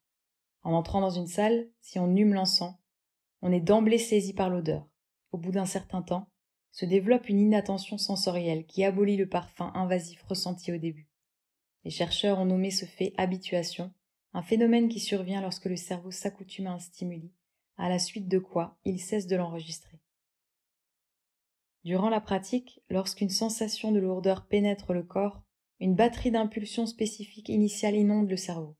Après un temps, il se met à les ignorer et la connexion perceptive est interrompue. On éprouve alors spontanément une sensation de légèreté, du fait que notre prise de conscience dérive librement hors de son support physique. La stratégie est la suivante: plutôt que de permettre à des sensations de s'insinuer sournoisement dans notre conscience, faisons en sorte que celles-ci façonnent et dirigent le ressenti. Développer la maîtrise émotionnelle. La stimulation électrique de parties spécifiques de l'hypothalamus du système limbique et des zones amygdaliennes du cerveau donne lieu, selon les expérimentations effectuées, à des réponses émotionnelles incluant la rage, l'agressivité et la peur.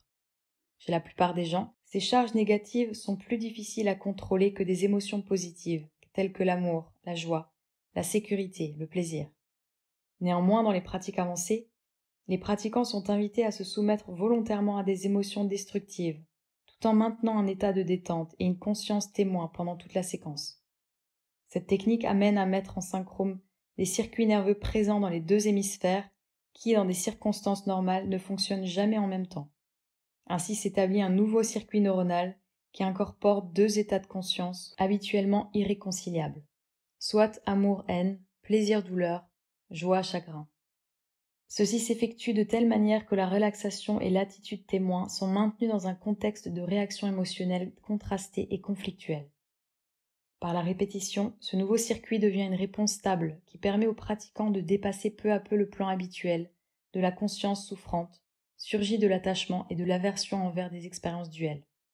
En ce qui concerne sa propre évolution spirituelle, le pratiquant a pour but ultime de transcender la barrière de la dualité.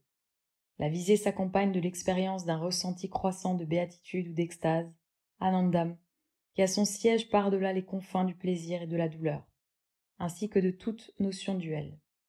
Au niveau physiologique, le fruit de la pratique consiste en un regard distancié sur le monde, associé à la maturation de la personnalité. Yoga Nidra développe ainsi le contrôle des réactions émotionnelles et des pulsions instinctives. L'avancée évolutionnaire se reflète dans le quotidien, en tant qu'amélioration de la clarté perspective, de la maîtrise sensorielle, avec une compréhension en hausse du sens de sa vie.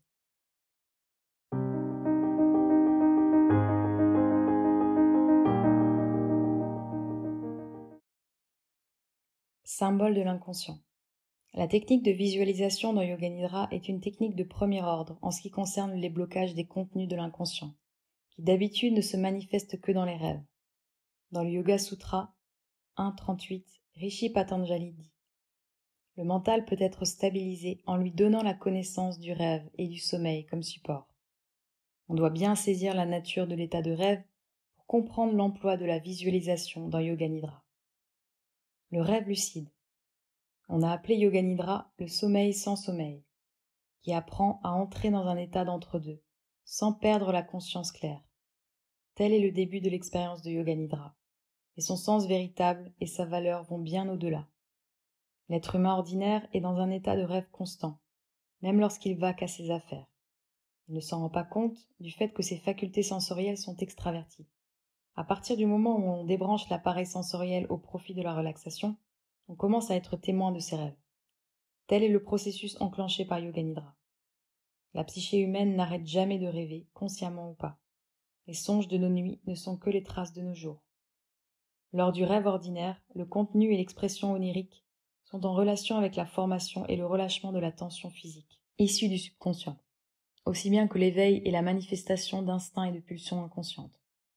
Lors des phases de visualisation, la perception et le lâcher-prise sont induits de manière délibérée, grâce au processus de création d'un rêve lucide en lien avec les directives données par l'instructeur. Si l'état de rêve est reconnu et utilisé dans le but d'acquérir des connaissances et de hâter notre évolution, il s'agira d'établir et de maintenir une bonne communication entre le rêve et les états de veille. C'est ce qui se passe lors des séquences de visualisation. La substance subconsciente et inconsciente du mental est éveillée et libérée pour s'intégrer à la conscience claire. L'émergence d'une imagination créative se distingue du processus banal de la rêverie et du sommeil. Stockage mental.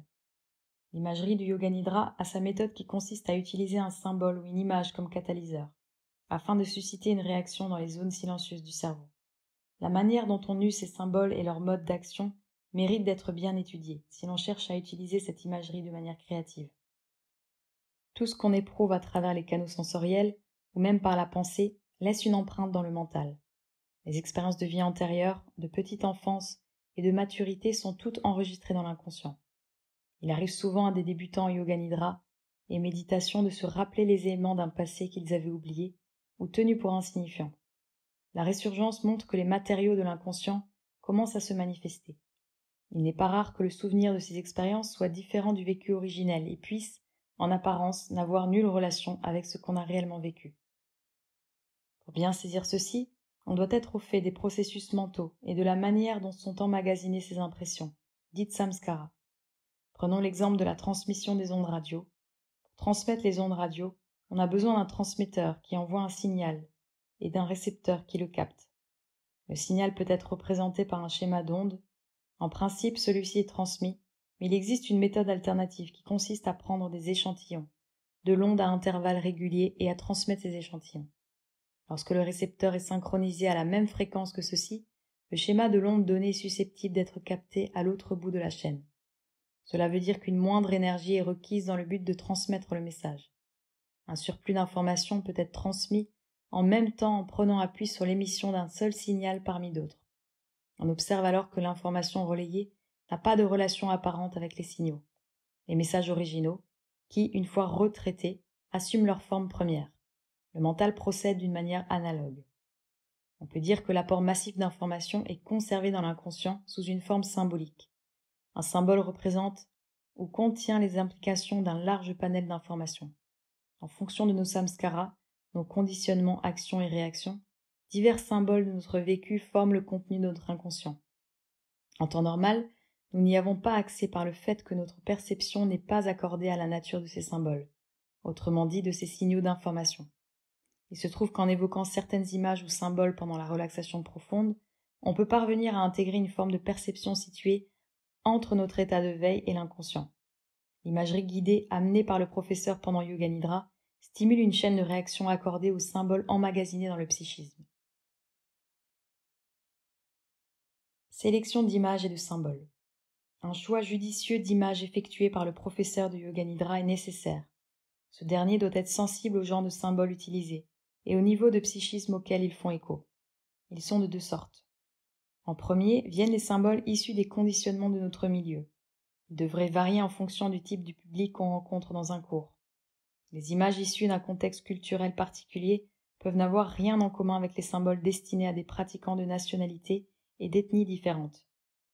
Puis viennent des symboles universels repérés par Jung, tels que les mantras, yantras, mandalas, qui forment une partie de l'inconscient de tout être humain, homme, femme, enfant, hors du champ des traditions sociétales et religieuses. Ces archétypes constituent l'inconscient collectif de l'humanité, et ils suscitent des réactions très profondes.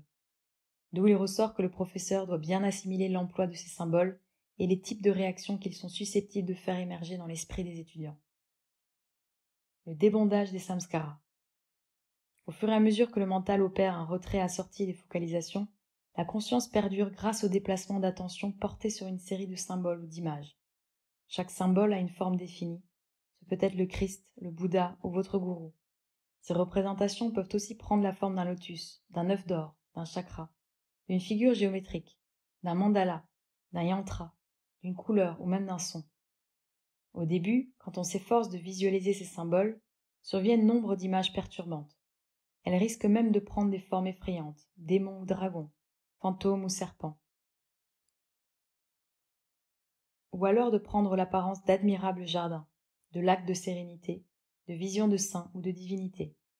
Symboles de l'inconscient, ces impressions, ces samskaras incluent l'ego. Ils sont peut-être l'expression de pénibles souvenirs, de besoins frustrés, de désirs inassouvis, d'inhibitions, de peurs, de complexes ou de névroses. Ces samskaras ancrés sont au cœur de nos pensées et de notre vécu. Ils nous forcent à agir de telle ou telle manière. Ils sont souvent à l'origine des tensions, des troubles psychiques et des maladies. Le processus de visualisation du Yoga Nidra nous offre une opportunité de purger le mental des samskaras et de purifier ainsi les strates de la conscience. Étape nécessaire avant qu'une réelle avancée puisse se faire dans le cours de notre évolution. L'attitude de témoin.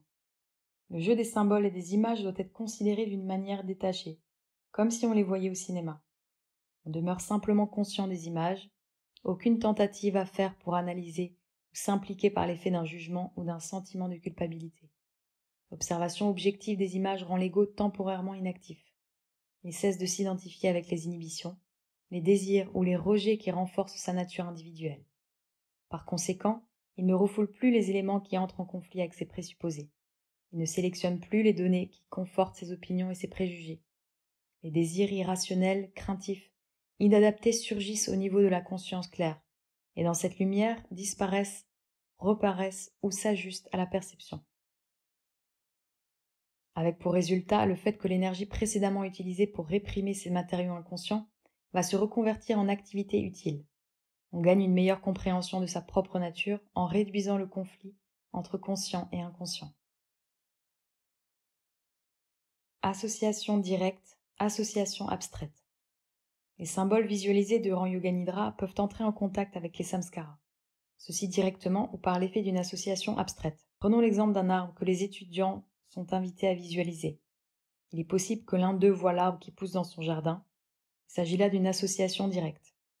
Un autre étudiant, quant à lui, ne parvient pas à visualiser l'arbre, et se rappelle peut-être l'expérience douloureuse d'être tombé d'un arbre lorsqu'il était enfant. Ceci constitue une association abstraite. L'évocation d'un arbre provoque un douloureux souvenir d'enfance qui, depuis lors, reste lié à l'arbre. Les images utilisées dans Yoga Nidra acquièrent de la puissance pendant le processus d'association abstraite, du fait que nombre de mémoires refoulées, samskara, risquent d'être suscitées et observées. Au professeur de les choisir avec soin. Mantra, yantra, chakra. Il est différents symboles qui atteignent des strates différentes du mental. C'est ainsi que la science du mantra et du yantra a pu évoluer, du fait que ces sons et ces images sondent les niveaux les plus profonds de la conscience. Les symboles des chakras avec chacun de leurs couleurs, leurs formes, leur divinité et leurs mantras furent créés pour être mis en relation directe avec les éléments spécifiques des centres en question et par conséquent créer une vision abstraite portant sur les expressions de ce chakra chez tel ou tel individu. En fait, les archétypes présents dans le cerveau humain sont représentés dans les chakras. Il s'ensuit que, tout en découvrant la symbolique des chakras, on découvre et on libère des archétypes inhérents à notre nature. Les chakras n'existent pas sur le plan corporel, mais sur le plan psychique, que nos sens ordinaires n'atteignent pas. La plongée demande une modification de l'état de conscience. Alors seulement on perçoit mentalement ces centres psychiques. On y arrive dans Yoga Nidra quand un certain état perceptif est créé, en opérant le retrait sensoriel pendant la rotation de la conscience dans tout le corps et dans le souffle. En réalité, la relaxation profonde se révèle être la clé d'un état modifié de la conscience. Une fois que cet état a été induit, la visualisation guidée par l'instructeur commence. Il semble bien que l'usage d'une visualisation guidée dans Yoga Nidra représente une puissante méthode capable de mettre fin à des conflits, des désirs, des souvenirs et des samskaras refoulés.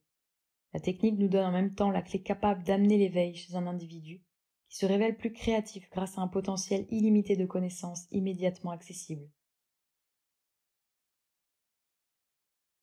L'éveil de la créativité. Un nombre impressionnant de découvertes véritablement créatives dans la vie, y compris celles de la science, de l'art, de la musique et de la religion, sont sorties de fulgurance et de l'intuition. On ne parvient à les comprendre qu'en référence à une connaissance inhérente de l'inconscient qui surgit au niveau de la conscience claire. Les révélations de Newton sur la gravité sont issues d'un moment où il se relaxait sous un pommier. Van Gogh disait « Les images me viennent comme dans un rêve ». Mozart composa un jour une nouvelle œuvre musicale tout en somnolant sur le siège arrière d'une carriole. Einstein renouvela sa perception de la relativité en se voyant marcher le long d'un rayon de soleil. Tous ces grands esprits se permettaient une détente assez profonde pour que les images et les formes de leur inconscient se manifestent comme autant de solutions apportées à leur quête spécifique. On a même émis l'hypothèse selon laquelle, grâce au glissement dans une relaxation profonde, certains ont réussi à effectuer le diagnostic de leur propre maladie, avant même que la confirmation en a été fournie par un examen médical. Ces couches mentales, apparemment hors d'atteinte, contiennent les solutions à tous nos problèmes. Notre effort consiste à les laisser émerger à la faveur d'un complet détachement. L'une des marques du génie est la capacité à produire une imagerie en abondance. Les enfants la possèdent aussi, mais elle est trop souvent réprimée par le milieu ambiant. Apprendre à visualiser. L'une des plus fréquentes difficultés de Yoga Nidra est d'arriver à visualiser. Une capacité donnée à tous, à condition que le mental sache se concentrer. En effet, lorsqu'il est dispersé, la visualisation est problématique. L'attention n'est pas assez soutenue pour que l'image prenne forme. À ce stade initial, il est conseillé, en lieu et en place de la visualisation, de s'arrêter à l'évocation, de faire de son mieux pour se souvenir d'un vécu personnel associé à l'image proposée. La plupart des gens y parviennent. C'est un premier pas. Au fur et à mesure qu'on avance dans la pratique, le retrait sensoriel prend de l'ampleur et les images vont commencer à surgir. Elles seront peut-être fugaces et sujettes à des modifications fugitives. Mais le processus tend à s'affirmer de lui-même pour clarifier et stabiliser la vision sans effort.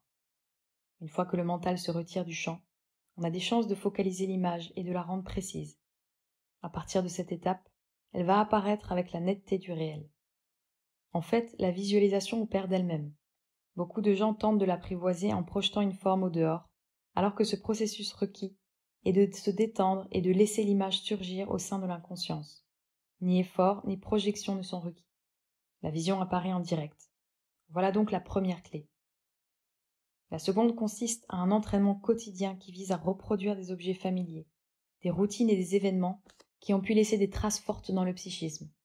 Lorsqu'un objet est ainsi visualisé, il devrait être agrandi et magnifié dans l'espace intérieur, avec une expression dynamique. Par exemple, si l'on vous demande de visualiser un lion, au lieu de le voir assis comme un toutou au fond de sa cage, rendez-le énorme et féroce, rugissant en quête d'une proie dans la jungle. Les images dynamiques incluant l'action et l'émotion se visualisent ainsi mieux chez les débutants. Une fois cette étape franchie, on peut introduire des images statiques. Ne craignez pas d'utiliser la caricature dans vos essais. Si l'éléphant que vous tentiez de visualiser se tient sur la tête, tant mieux. N'hésitez pas à lui faire accomplir d'autres acrobaties. La fantaisie est au programme d'un mental libéré. Faites-la servir à votre faculté de visualisation. Entraînement de la mémoire. La visualisation au Yoga Nidra peut aussi servir à améliorer la mémoire. On procède par le biais de l'association de symboles. Lorsqu'on doit se remémorer quelque chose, on doit trouver le plus possible d'objets et de symboles s'y référant. Une fois le rappel effectué, on se trouve enrichi d'une grande palette d'associations. La mémoire peut aussi s'entraîner par une répétition mentale ou verbale de mots, de nombres, de formules, de tout ce qu'on souhaite retenir, avec la réserve que le processus est monotone et prend beaucoup de temps. L'utilisation de symboles associés est une méthode plus directe et efficace. Par exemple, si l'on doit se rappeler le nom d'une personne, on peut commencer par se souvenir d'autres gens qui portent le même nom. Ensuite, on peut former des associations à partir du sens du nom ou de ce qu'il vous suggère. Figurez-vous cette personne dans ses actions, ses vêtements, son teint, en y adjoignant la répétition de son nom. Plus d'associations vous ferez, mieux vous en aurez souvenance. Plus les associations seront pittoresques, plus l'impact sera fortifié, et donc plus vif le souvenir que vous en garderez. Autre pratique possible.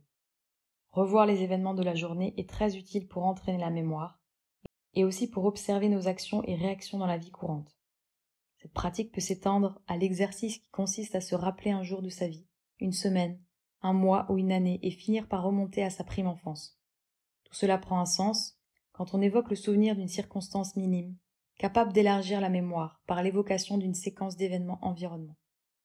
On est surpris de la clarté et de la vivacité des images que cela fait surgir. Une extension de la pratique précédente s'attache au rappel et à l'évocation de traumas passés.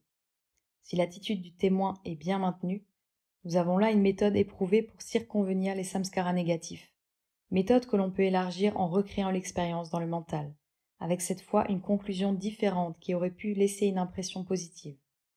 Cette procédure n'aide pas seulement à soulager la peine, elle prépare le psychisme à répondre de manière positive lorsque des situations analogues se présenteront plus tard. On peut employer le souffle pour amener des images visuelles telles que respirer la lumière et expirer des fumées sales. La douleur et l'inconfort peuvent également être atténués en dirigeant le souffle d'inspire vers la partie souffrante et en chassant la douleur sur l'expire. La science du prana-vidya utilise des techniques telles que la visualisation des parties atteintes qu'on sature de douce chaleur et de lumière dorée, ou bien en mettant à l'œuvre un processus de disparition des tissus malades, suivi d'une restructuration de tissus sains pour amener la guérison. Afin de développer des sentiments d'empathie et de sécurité, on peut se voir dans une bulle ou un cocon, un abri confortable, chaleureux, rassurant.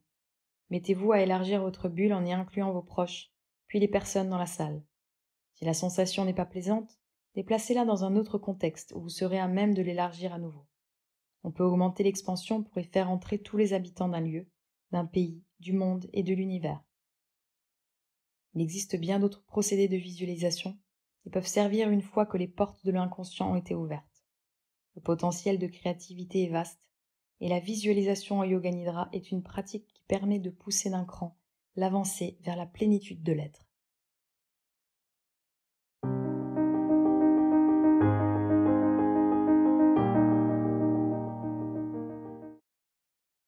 Au-delà du corps et du mental. Si le propos basique du Yoga Nidra est de détendre le corps et le mental, il s'avère que, lors des séquences finales, on tente de les dissocier. Les stress démultipliés n'ont de pouvoir sur vous que par l'effet d'une identification au substrat psychophysique. La nuit, dans le sommeil profond, le processus de dissociation s'instaure de lui-même. Lorsqu'on dort, on ne se souvient ni de son nom, ni de son corps, ni de l'environnement. De même, en entrant dans l'état de profonde relaxation de Yoga Nidra, on devrait s'entraîner à se désidentifier du corps et du mental sur le plan émotionnel. Les 5 koshas. Les psychologues modernes se réfèrent à 3 dimensions mentales, le conscient, le subconscient, l'inconscient. Dans la philosophie du Vedanta et celle du Tantra, on parle de dimensions denses, subtiles et causales. Elles se subdivisent elles-mêmes en 5 koshas, enveloppes qui constituent l'expression totale de la personnalité humaine, allant des couches les plus denses aux couches les plus subtiles de l'existence. Les 5 koshas ont un apport direct avec les dimensions psychologiques, les états physiologiques et les différents niveaux de la perception, représentés dans le diagramme qui suit. Les 5 koshas se définissent dans les textes yogiques comme suit. Annamaya kosha, le corps de nourriture. Il est fait de sang, d'os, de graisse, de chair. Il est perçu par nos sens et représente le niveau le plus dense de la manifestation humaine. Son niveau de perception est physique. Ensuite, Pranamaya kosha, le corps pranique. Il représente le réseau sous-jacent de la structure humaine, constitué de courants de prana ou énergie bioplasmique. Son niveau de perception est physiologique, incluant la respiration, la digestion et la circulation. Manomaya kosha, le corps mental. Il représente les opérations de la conscience claire, dans la sphère intellectuelle. Sa perception inclut les processus mentaux et émotionnels.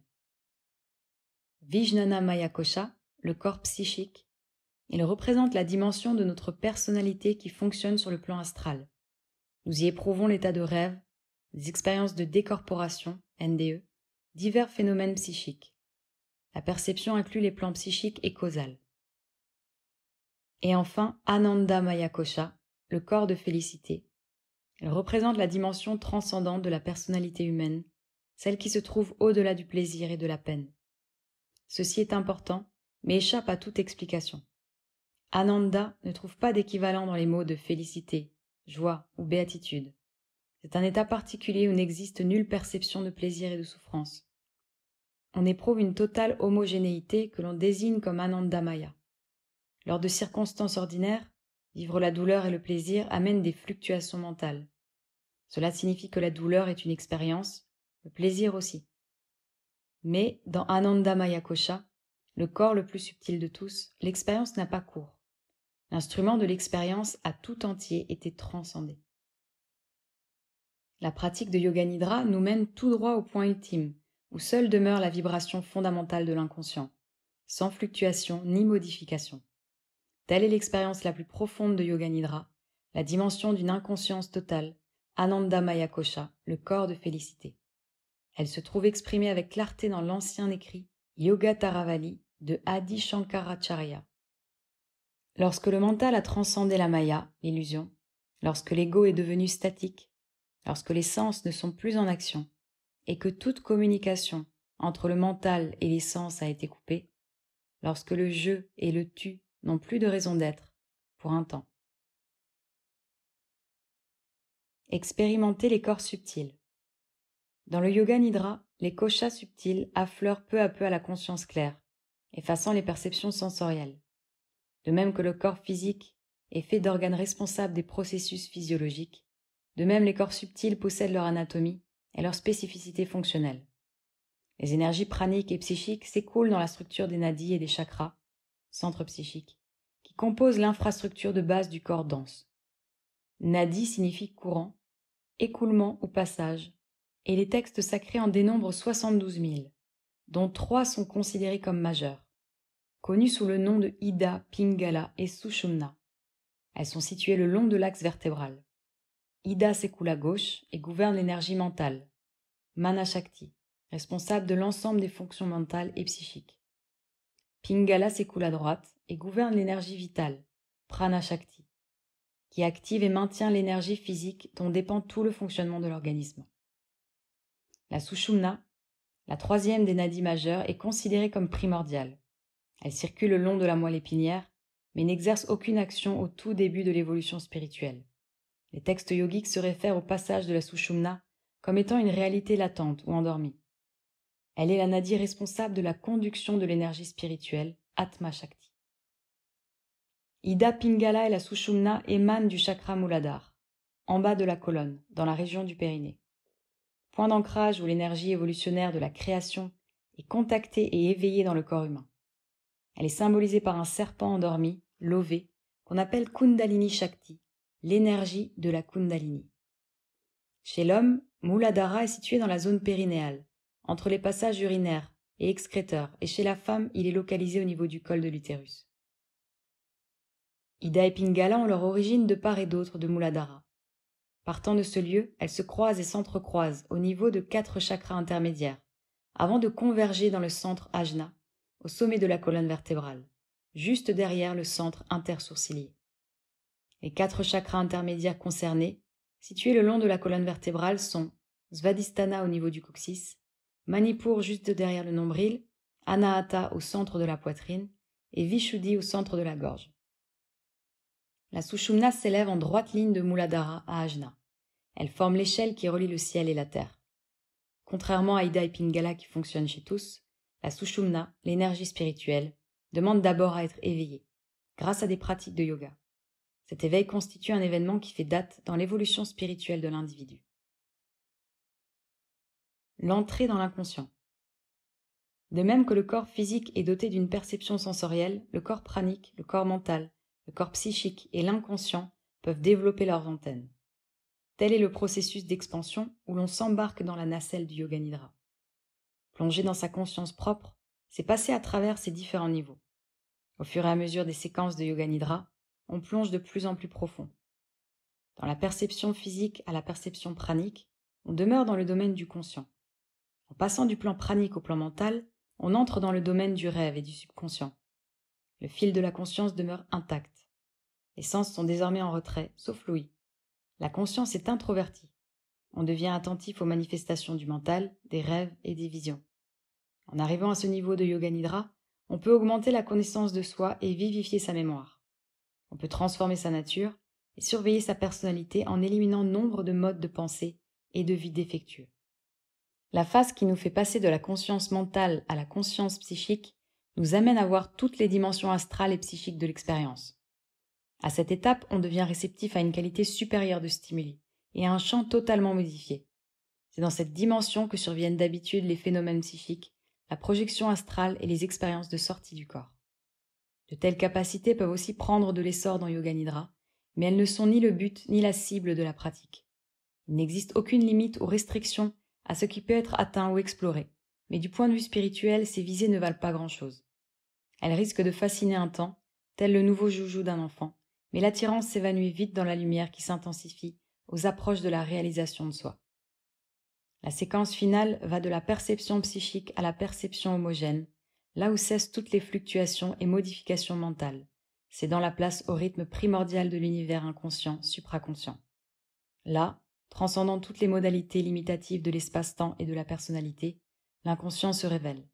On vit alors l'expérience ultime de Yoga Nidra, l'illumination de l'inconscient qui signe l'ouverture au supraconscient.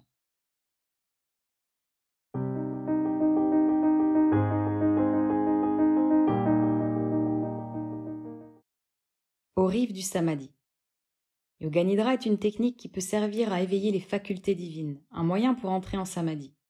Dans cette visée, on se sert du passage dans la dimension physique pour amplifier la prise de conscience dans la dimension intérieure. Par la pratique du Raja Yoga et de ses méthodes, on tente, via le contact avec le subconscient et l'inconscient, d'atteindre l'état de supraconscience. Dans le Raja Yoga, le terme Chitta représente la conscience humaine, dont les ondes et les schémas de conscience sont connus sous le nom de Vritti. Lorsqu'on jette un caillou dans un lac tranquille, il se produit des séries de remous concentriques, vagues ou ondes. De même, lorsque le ressenti se manifeste dans le mental, il entraîne des ondes dans son sillage. Le simple fait de regarder un objet quelconque en produit dans la Chitta. Il suffit d'écouter un son ou de penser à quelques événements passés pour provoquer ces effets. Promenez-vous dans le noir et prenez l'ombre d'un arbre, pour une personne. Vous aurez ces ondes. En position allongée, détendez-vous à fond. Des ondes sont là.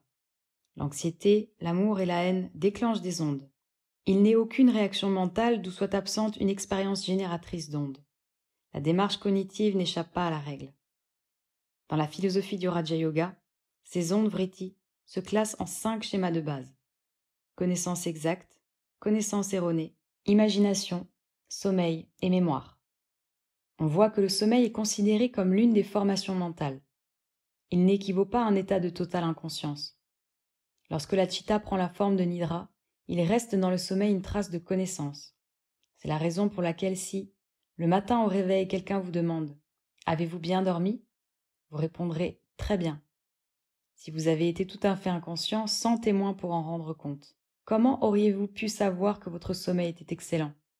D'où le yoga conclut que, dans l'état de sommeil profond, le soi est témoin de l'état de la chitta, mais la chitta n'est pas témoin du soi. Sommeil et samadhi. Dans la philosophie du Samkhya, comme dans le Vedanta, les états de sommeil profond et de samadhi s'équilibrent. Nombreux sont les points communs au sommeil et au samadhi. Dans le samadhi ne subsiste aucune trace du temps, de l'espace, de l'objet, du fait que l'ego est absent. Dans le sommeil, la conscience du temps, de l'espace et de l'objet disparaît aussi, du fait que l'ego est en retrait. Dans le sommeil, on est tout à fait calme et tranquille, dans un état de félicité ou ananda. Dans le samadhi, il en est de même, avec une différence de base. Dans le samadhi, l'ego a été éradiqué, dans le sommeil, il ne se retire que pour un temps. On peut dire que l'ego hiberne, mais dans le samadhi, il se volatilise en totalité. Ce qui veut dire qu'il n'y en a plus trace après le samadhi, tandis qu'après le sommeil, il persiste et revient. De même, en samadhi, existe une conscience inférieure totale, du fait que le soi, l'atman, se dévoile. Dans le sommeil demeure une faible trace de perception intérieure, mais l'atman, le soi, ne pénètre pas dans la frange perceptive.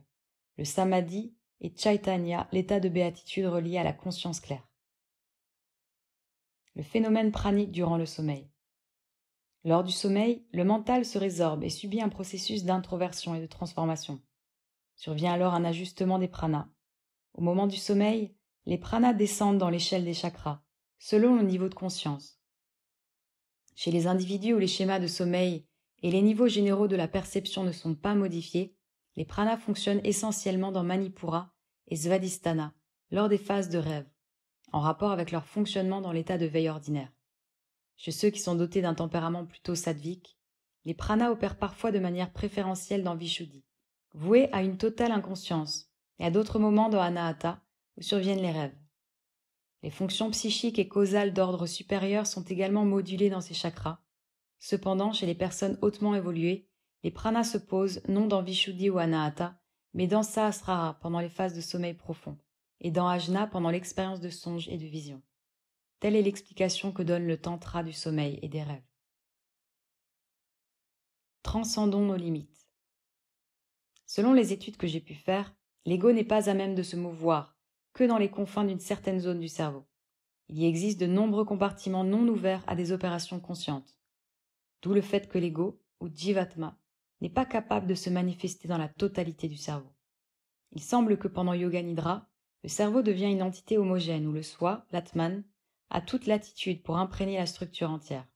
De ce fait, si l'on essaye de pratiquer cette forme de perception interne dynamique, on apprend à maintenir une conscience totale même pendant le sommeil. J'en donnerai une autre analyse pour éclairer le sujet. Si l'on se concentre sur Trikuti, le point médian du centre des sourcils, on y voit une petite lumière. Lors d'une forte concentration, cette lumière s'élargit de plus en plus, ce qui amène le prana du souffle à s'arrêter totalement. Tant que vous visualisez cette lumière amplifiée, le souffle demeure en état de suspension. À l'instant où la lumière disparaît, la respiration reprend sa vigueur. Qu'est-ce que cette lumière? Elle est le signe de la perception consciente dans une inconscience totale. C'est la raison pour laquelle on recommande la concentration sur un yantra ou un mandala. Si l'on peut s'endormir en gardant la conscience d'un mandala ou d'un symbole, on est en mesure de rester conscient de l'inconscient tout entier. Cela signifie aussi que la perception a prise sur le cerveau dans sa globalité et pas uniquement sur une zone restreinte. Pour l'instant, on n'est pas capable d'avoir un fonctionnement cérébral complet. De vastes régions cérébrales existent hors de notre juridiction. Pendant la pratique de Yoga Nidra, si vous entrez dans le sommeil avec un symbole, vous êtes à même de transcender des limites de la psyché. Ouvrons les portes de la perception.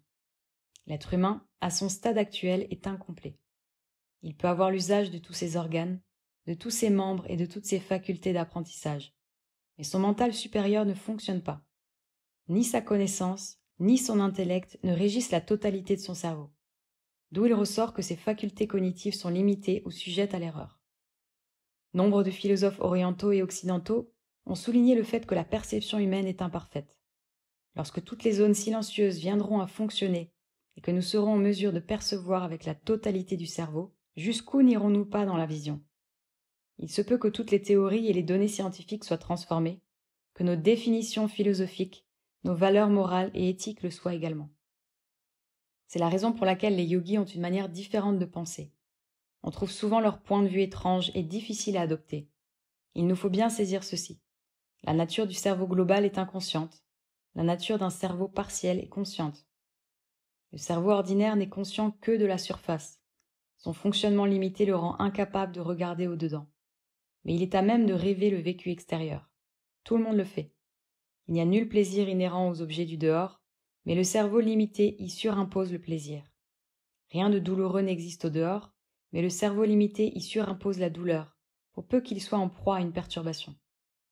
Ce cerveau limité perçoit les objets externes d'une manière erronée, et la même approche se reproduit quand il tourne son regard vers le dedans. Aucun problème n'existe au dedans, mais le petit cerveau les y voit. Il imagine une expérience, un désir, un souvenir. Tel n'est pas le cas du cerveau élargi qui est homogène et véhicule l'inconscient. Le cerveau représente ce cerveau homogène. Quand on dort, on repose dans une inconscience totale. On en est totalement envahi. Dans la philosophie yogique, l'inconscient global se nomme Hiranyagarbha. Il est aussi connu sous l'appellation de corps causal ou Shivalingam. D'où la question, à partir de cette inconscience totale où le regard ne perçoit nulle différenciation, de ce point de perception d'où jaillit toute création, comment éveiller la conscience? Lorsqu'on parvient à susciter un minuscule point de conscience dans cet inconscient total, on atteint ce que l'on nomme le supraconscient. L'importance du symbole. C'est à ce niveau qu'intervient l'explication de l'idolâtrie ou de la méditation symbolique. Nous ne mettons pas sur pied d'égalité ici Dieu et l'idole. Dieu est sans forme et sans nom. Il se situe au-delà du temps et de l'espace.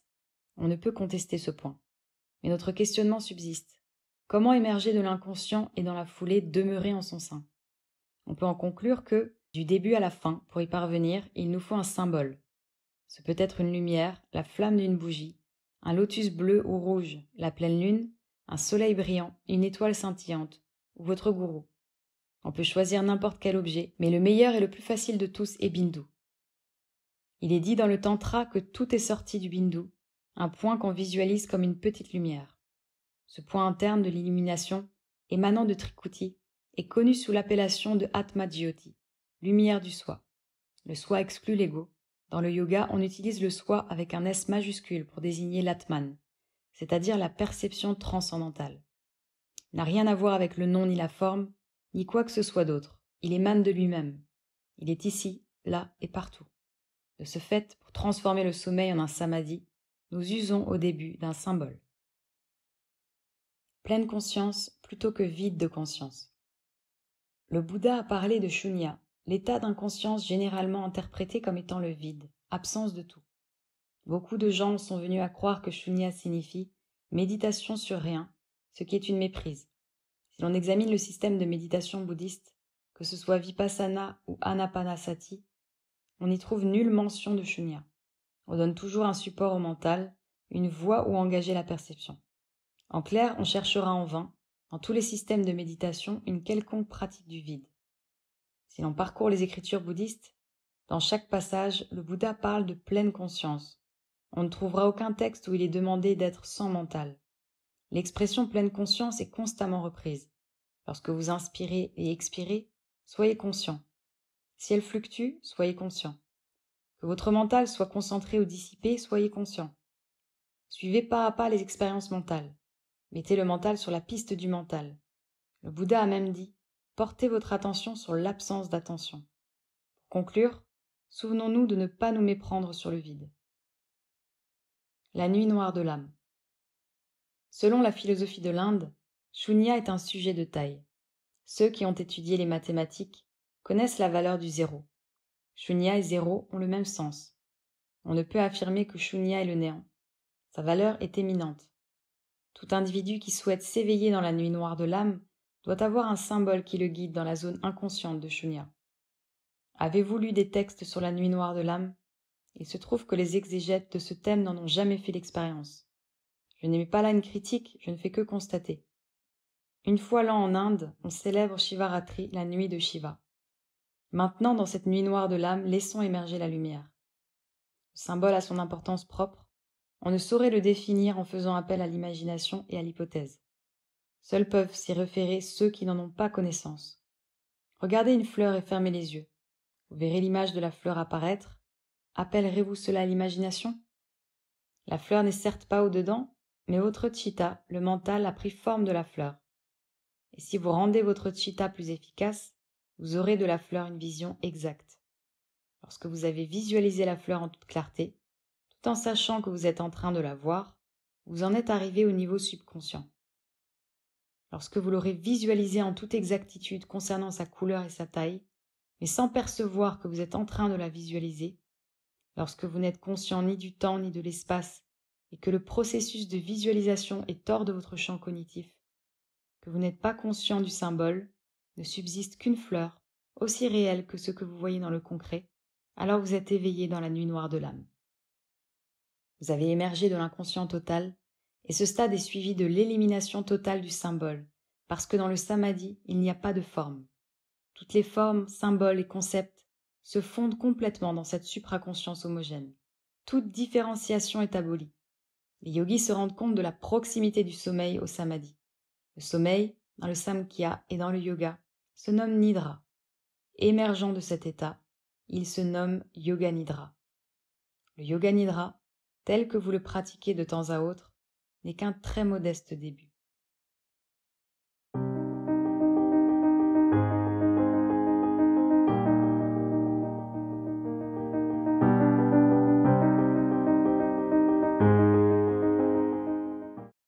Partie 2. Recherche scientifique. Sommeil, rêve et yoga nidra. Alors que l'état de veille nous est à tous familier, l'état de sommeil fait débat. Néanmoins, les scientifiques contemporains ont réussi à déterminer nombre des fonctions psychophysiologiques spécifiques du sommeil. Leurs découvertes fournissent une base à l'étude scientifique du yoga. Le sommeil est une condition naturelle rythmique de repos généralisé et de relaxation du corps et du mental, caractérisée par l'absence de pensée, de sensations et de mouvements conscients. Le sommeil est une forme naturelle de pratyahara, retrait sensoriel, qui survient au moment où notre conscience se détache spontanément des canaux sensorimoteurs de l'expérience vécue. Lorsque la conscience se dissocie à la fois des organes sensoriels et des organes moteurs, le contact entre le cortex sensorimoteur et le monde extérieur se réduit peu à peu. En cette occurrence, la conscience s'efface progressivement pour refluer vers sa source. La recherche a montré que durant cette période, les éléments qui composent l'appareil sensoriel se retirent d'une manière systématique, dans un ordre codé, tandis que la perception s'oriente vers les couches profondes du psychisme. Selon les données de la philosophie tantrique, cette entrée dans le sommeil peut s'entendre en termes de retrait progressif de la perception via les chakras vers sa source cosmique, Sahasrara. Par exemple, selon les investigations des chercheurs, le sens de l'odorat, olfaction, est le premier sens à s'effacer. Dans le tantra, ceci correspond à Muladhara Chakra, qui est le siège du tattva de l'élément terre. L'odorat est suivi du goût, correspondant à Svadhisthana, l'élément eau. Après le goût, le sens de la vue, qui est modalité, Tanmatra, de Manipura, disparaît. Suivi du toucher, Anahata, l'élément air, et en toute fin l'ouïe, Vishuddhi, l'espace ou éther. On comprend mieux que le yoga nidra, où seule perdure la conscience des directives verbales, correspondent à un stade du sommeil à la limite même de la veille et du rêve. État de conscience. Les yogis, les psychologues et les physiologistes sont d'accord pour reconnaître l'existence de 3 états fondamentaux distincts de conscience: veille, rêve et sommeil profond. Chacun de ces états de conscience, auxquels s'ajoute l'état limite de yoga nidra, a été corrélé à des phases diverses de l'activité électrique, résumées dans le tableau 1.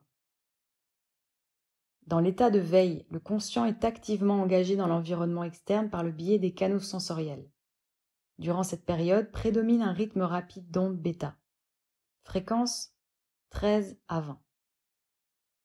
Pendant l'état de rêve où prédomine le subconscient, les désirs frustrés, les peurs, les inhibitions et les impressions engrammées, samskara, s'expriment fortement, ceci étant caractérisé par des ondes θ, fréquence 4 à 7. Lors de l'état de sommeil profond, inconscient, des pulsions et des expériences enfouies dans le tréfonds d'un vécu évolutionnaire se manifestent. Contrairement à ce qui se passe dans l'état de rêve, toute l'activité et les fluctuations mentales disparaissent pendant le sommeil profond. Dans cet état, les samskaras, impressions passées, et les vasanas, désirs latents, sont inactifs et le mental comme le corps sont paralysés. La conscience, aussi bien que le prana, se retire du substrat psychocorporel de l'individu et reflue vers la source créatrice non manifestée. Durant cette période connue dans les écritures yogiques sous le nom de nuit de Brahma ou encore le sein de la création, Hiranyagarbha, un rythme lent d'onde delta, fréquence 0 à 4. La vibration rythmique fondamentale de l'univers matériel est enregistrée par l'EEG. État hypnagogique. Entre l'état de veille et l'état de rêve se trouve une sorte d'entre-deux remarquable qui se distingue par une qualité de perception et d'expérience que les psychologues ont nommée état hypnagogique. Cet état est transitoire, il dure rarement plus de 3 à 5 minutes et il se caractérise par une émission d'ondes alpha, fréquence 8 à 12. Il est accompagné d'une relaxation profonde et progressive et d'un relâchement de tension musculaire et posturale dans l'ensemble du corps. On note également une rupture de contact avec l'environnement extérieur. Tandis que l'état de veille se dissout, l'état de rêve va le remplacer. C'est le seuil où Yoga Nidra survient, le passage entre la conscience sensorielle et la conscience de l'endormissement. On y pénètre en apprenant à étirer en longueur la brève durée de cet état hypnagogique qui précède le sommeil ordinaire. Dans Yoga Nidra, on isole le cerveau par un effet d'introversion, tout en maintenant un certain degré de perception externe, grâce à l'écoute d'une suite de directives. Lors de la pratique de Yoga Nidra, des bouffées périodiques d'ondes alpha se glissent entre des périodes où prédominent des ondes bêta et alpha. On note une alternance. Elle signifie que la conscience s'équilibre dans la zone limite entre la veille et le sommeil sur une période prolongée, fluctuant cycliquement entre extraversion et introversion. L'extraversion mène à une prise de conscience tournée vers l'éveil sensoriel et l'introversion vers un sommeil de rêve. En restant vigilant dans la période d'onde alpha qui prédomine entre ces deux états, on entre dans un profond ressenti de relaxation totale. Ce vécu n'est pas seulement autrement plus profitable que le sommeil conventionnel, il ouvre la porte à des états de conscience sublimes. La descente dans le sommeil. Lors du schéma séquentiel de la descente qui va de la veille au sommeil profond, la fréquence cérébrale de l'individu ordinaire descend partant de bêta, elle passe par θ pour arriver à delta. Par ce processus, la conscience évolue de l'état de vigilance au rêve et au sommeil profond. Dans Yoga Nidra, cependant, le trajet est différent. Les ondes bêta sont submergées par les ondes alpha et la période de prédominance alpha est dans une large mesure prolongée. L'augmentation de l'activité alpha est caractéristique de la relaxation. Une telle découverte implique que Yoga Nidra favorise un état de sommeil particulièrement détendu, impossible à obtenir autrement. La plupart des gens s'endorment sans avoir résolu leur triple tension musculaire, mentale et émotionnelle. Ceci tient au fait qu'ils sombrent direct de la phase d'onde bêta à celle de delta sans aucune base de prédominance alpha, génératrice de la relaxation totale entre les deux phases. C'est la raison pour laquelle tant de gens sortent épuisés du sommeil. Il n'est réparateur que si les ondes alpha sont intensifiées. La différence entre le sommeil ordinaire non éduqué et le Yoga Nidra tient au développement d'une plateforme intermédiaire d'ondes alpha prédominante assortie d'une détente totale située entre la période bêta de l'état de veille et celle caractérisée par le rythme ralenti des ondes delta, marqueur du sommeil profond. C'est pourquoi la qualité du repos créé par le biais de Yoga Nidra est si bienfaisante et rafraîchissante tant pour le corps que pour le mental. Yoga Nidra est tenu pour être un état de conscience tout à fait différent de Nidra. Nidra signifie sommeil, de quelque sorte qu'il soit. Mais Yoga Nidra signifie sommeil libéré des fardeaux. Il équivaut à l'expérience d'une relaxation absolue. Le mental est plus vaste qu'on ne le pense. La plupart des gens perdent conscience dans les premières minutes de leur endormissement, mais il est possible de prolonger cette importante transition qui est le portail du sommeil. Ceci de manière à préserver le fil de la conscience et d'éprouver dans sa conscience la présence du sommeil. Ceci nous permet de faire l'expérience de l'état de sommeil tout en maintenant intacte votre vigilance. Le but ultime du Yoga Nidra est d'arriver à une complète harmonie et intégration de tous les niveaux de la conscience. Celle ou celui qui perfectionne Yoga Nidra transcende les 3 niveaux initiaux de la prise de conscience et pénètre dans un 4e état unitif par-delà la conscience individuelle. une fusion dans la conscience universelle. En termes religieux, l'expérience est connue sous le nom de libération ou réalisation de Dieu. Mais dans le yoga ou le tantra, on la réfère à l'expérience d'un mental élargi en pleine expansion. Pour la plupart des gens, les contenus des états de rêve et de sommeil profond sont approchés d'une manière aléatoire par le conscient à la faveur d'un souvenir de rêve, d'une transe ou d'une vision. De plus, ces expériences sont souvent si hautement symboliques et archétypales que le conscient interloqué empêche leur intégration. Il en résulte ceci: l'individu ordinaire ne vit que dans les confins rapetissés du conscient, sourd à ses besoins, à ses capacités et dans l'ignorance de ses attributs profonds. Du fait que sa conscience est fragmentée, il est dans l'incapacité de profiter des vastes ressources de sa connaissance inhérente. Privé du moyen d'intégrer le vécu psychique des états de rêve et de sommeil à la faveur d'une prise de conscience, l'être humain aujourd'hui demeure imperméable à tous les niveaux de son être. Il ne sait ni qui il est, ni où il va, ce qui constitue la cause vraie de sa souffrance. Ne serait-ce que pour cette raison, il est incapable de s'accepter et de vivre en bonne intelligence avec lui-même. Comment pourrait-il donc espérer comprendre les autres et vivre en paix avec eux? Yoga Nidra est un moyen de contacter la source de connaissance de soi et d'inspiration qui réside en chacun. C'est une technique de rêve lucide, grâce à quoi le trésor de notre conscience s'offre à une option méthodique, également une exploration qui tend à enrichir notre quotidien. Maîtrise de l'état de rêve. Les rêves surgissent en tant que schéma énergétique né d'un éveil, d'une libération ou d'une explosion du corps psychique. Ils viennent de leur plein gré et Yoga Nidra donne la possibilité de faire advenir cette libération. L'atteinte d'un certain niveau de vie spirituelle ouvre la voie à la faculté de modifier ses rêves au moment même où l'on rêve, et donc à la faculté de créer ses propres rêves. Et pour y parvenir, on doit être capable de maintenir la conscience duelle qui a trait au rêveur et au rêve de sorte que, tout en rêvant, on sache qu'on est en plein rêve. La capacité d'être témoin de cette conscience du rêve est une forme dynamique de pratyahara. Yoga Nidra représente le meilleur moyen d'augmenter le niveau de perception des rêves. Nombre de gens rêvent, mais la conscience qu'ils ont demeure banale et inefficace. C'est pourquoi ils n'en ont pas de traces mémorielles. On est à même de visualiser ses rêves avec la clarté si la conscience témoin reste en alerte. C'est précisément ce que le Yoga Nidra rend possible. Éveil cérébral.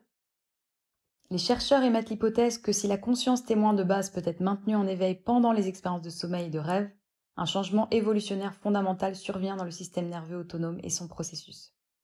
Cette modification va de pair avec l'expérience d'un quatrième état de conscience de nature tout à fait distincte, où des états subtils de rêve, incluant les dimensions astrales, psychiques et causales, sont vécus en même temps qu'un état où l'on perçoit des expériences sensorielles associées à l'état vigile. Ce quatrième état de supraconscience, qui inclut une conscience simultanée des états de veille, de rêve et de sommeil profond, sans être affecté par aucun d'eux, se trouve décrit clairement dans les textes yogiques depuis des milliers d'années, sous le nom de Turiya. Il est demeuré sans plus d'analyse et d'exploration jusqu'à une époque récente où les chercheurs l'ont repéré sans ambiguïté en laboratoire. Du point de vue neurophysiologique, ce quatrième état de conscience sublimé se trouve représenté dans les tracés électroencéphalographiques en tant qu'expression d'un niveau supérieur du cortex, connu comme lieu de la conscience témoin, associé à une maîtrise puissante sur les bouffées des centres limbiques du cerveau émotionnel. On peut corréler ceci à l'évolution d'une personnalité humaine douée de niveaux élevés de perception interne et externe, allant de pair avec une réduction de la réactivité émotionnelle. Yoga Nidra donne ainsi le coup d'envoi à un processus d'accroissement et de conscience, accompagné d'un réajustement des mécanismes, des processus de maîtrise et de régulation du cerveau, nouvelle étape qui se reflète dans une stabilité et une autonomie accrue, une maîtrise émotionnelle en hausse et la prise en main de son propre accomplissement. Les expériences de Swami Rama. Des preuves expérimentales de l'existence d'un quatrième état de conscience dans un champ transcendantal, unifié au seuil de l'état de Yoga Nidra, à la jonction de la conscience sensorielle et de la conscience du sommeil, ont été pour la première fois enregistrées à la Menmugen Foundation au Kansas, USA, en 1977. Sous la supervision du Dr Elmer Green, des chercheurs ont pu recueillir, à l'aide d'un électroencéphalogramme, des données sur l'activité cérébrale d'un yogi indien, Swami Rama. Enregistrement réalisé pendant qu'il se mettait en totale relaxation de ses plans physiques, mental et émotionnel grâce à la pratique de Yoga Nidra. Les éléments recueillis furent une révélation pour le corps scientifique. Le Swami démontra sa capacité à entrer à volonté dans différents états de conscience, dont témoignaient les changements remarquables de l'activité électrique de son cerveau. En se relaxant de son propre chef au laboratoire, il entra d'abord dans un état de yoga nidra, produisant une série de 70% d'ondes alpha lors d'une période prédéterminée de 5 minutes, en imaginant simplement un ciel tout bleu parcouru d'une traîne de quelques nuages blancs. Ensuite, Swami Rama entra dans un état de rêve accompagné d'ondes θ plus lentes pendant 75% des 5 minutes suivantes, période prédéterminée dans le protocole. Cet état, qu'il décrivit par la suite comme ayant été bruyant et désagréable, prenait le dessus par l'effet d'un apaisement du conscient et d'un appel au subconscient. Dans cet état, il avait un vécu interne de désir, d'ambition, de souvenirs et d'empreintes d'images de son passé sous des formes archétypales surgissant par des séquences ultra rapides du subconscient et de l'inconscient, chaque archétype accaparant tout le champ de perception. Finalement, le Swami entra dans un état de sommeil profond, état normal d'inconscience, vérifié par l'émergence du schéma caractéristique du rythme lent des ondes delta. Cependant, il demeura étonnamment conscient durant toute la période expérimentale. Il se souvint ultérieurement de divers incidents qui avaient eu lieu dans le laboratoire lors de l'expérimentation, incluant toutes les questions que l'un des scientifiques lui avait posées pendant la période des ondes delta, où le corps allongé ronflait tranquillement. De si remarquables capacités de maîtrise sur les trains d'ondes fluctuantes de la conscience n'avaient jamais été démontrées précédemment, dans des conditions aussi strictes sur le plan scientifique. La faculté de demeurer totalement lucide, tout en produisant des ondes delta révélatrices d'un sommeil profond, est l'une des indications de l'état de supraconscience nommé Turiya. C'est l'état ultime de Yoga Nidra où les barrières conventionnelles entre la veille, le rêve et le sommeil profond se dissolvent au bénéfice d'opérations simultanées du conscient, du subconscient et de l'inconscient. Le résultat en est la condition homogène, illuminée d'un état de conscience aligné sur une personnalité parfaitement intégrée et détendue. Les êtres qui sont entrés dans cet état ne rêvent plus du tout. Ils ont atteint un niveau où les fluctuations de l'être n'ont plus cours. La veille et le rêve s'équivalent parce qu'ils vivent un état spirituel stable de Turiya, où s'exprime la supraconscience. Supraconscience. Dans le passé, l'état de supraconscience a toujours été évoqué en termes mystiques et religieux. Aujourd'hui, on peut le reconnaître en tant que réalité physiologique. Des psychologues contemporains, comme Carl Jung, ont cherché à définir cet état comme une plongée dans l'inconscient collectif. La recherche en parapsychologie fournit un ensemble indubitable de preuves expérimentales qu'existe un mental universel, une matrice unique de la conscience. Le supraconscient, ou mental universel, se dévoile au fur et à mesure que les barrières séparant les 3 niveaux normalement distincts de la perception s'effacent grâce à des pratiques comme Yoga Nidra et la méditation. Le brumeux inconscient, marqué du sceau de l'inconnu, s'illumine, révélant à l'individu toute la dimension supraconsciente. Le processus d'éclairage éblouissant du mental donne un sens réel au concept de libération, de réalisation de soi, de kaivalya, de moksha ou de samadhi.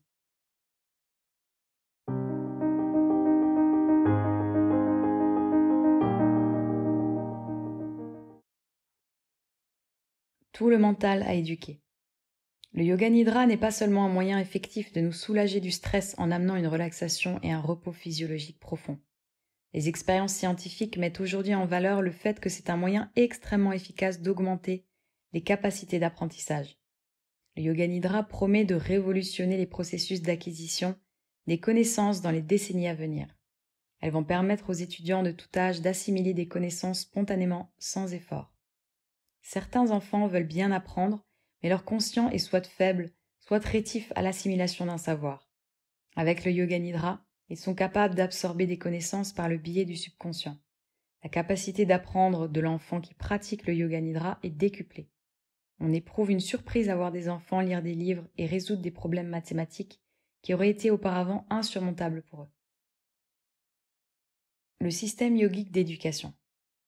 Il existe des processus variés grâce auxquels la connaissance peut être implantée dans le cerveau. Pendant les décennies précédentes, nombre de méthodes ont été introduites dans le système éducatif. La méthode la plus commune est évidemment d'enseigner en classe à coups de récompenses et de sanctions. Le professeur donne son cours et l'étudiant fait ce qu'il peut pour comprendre.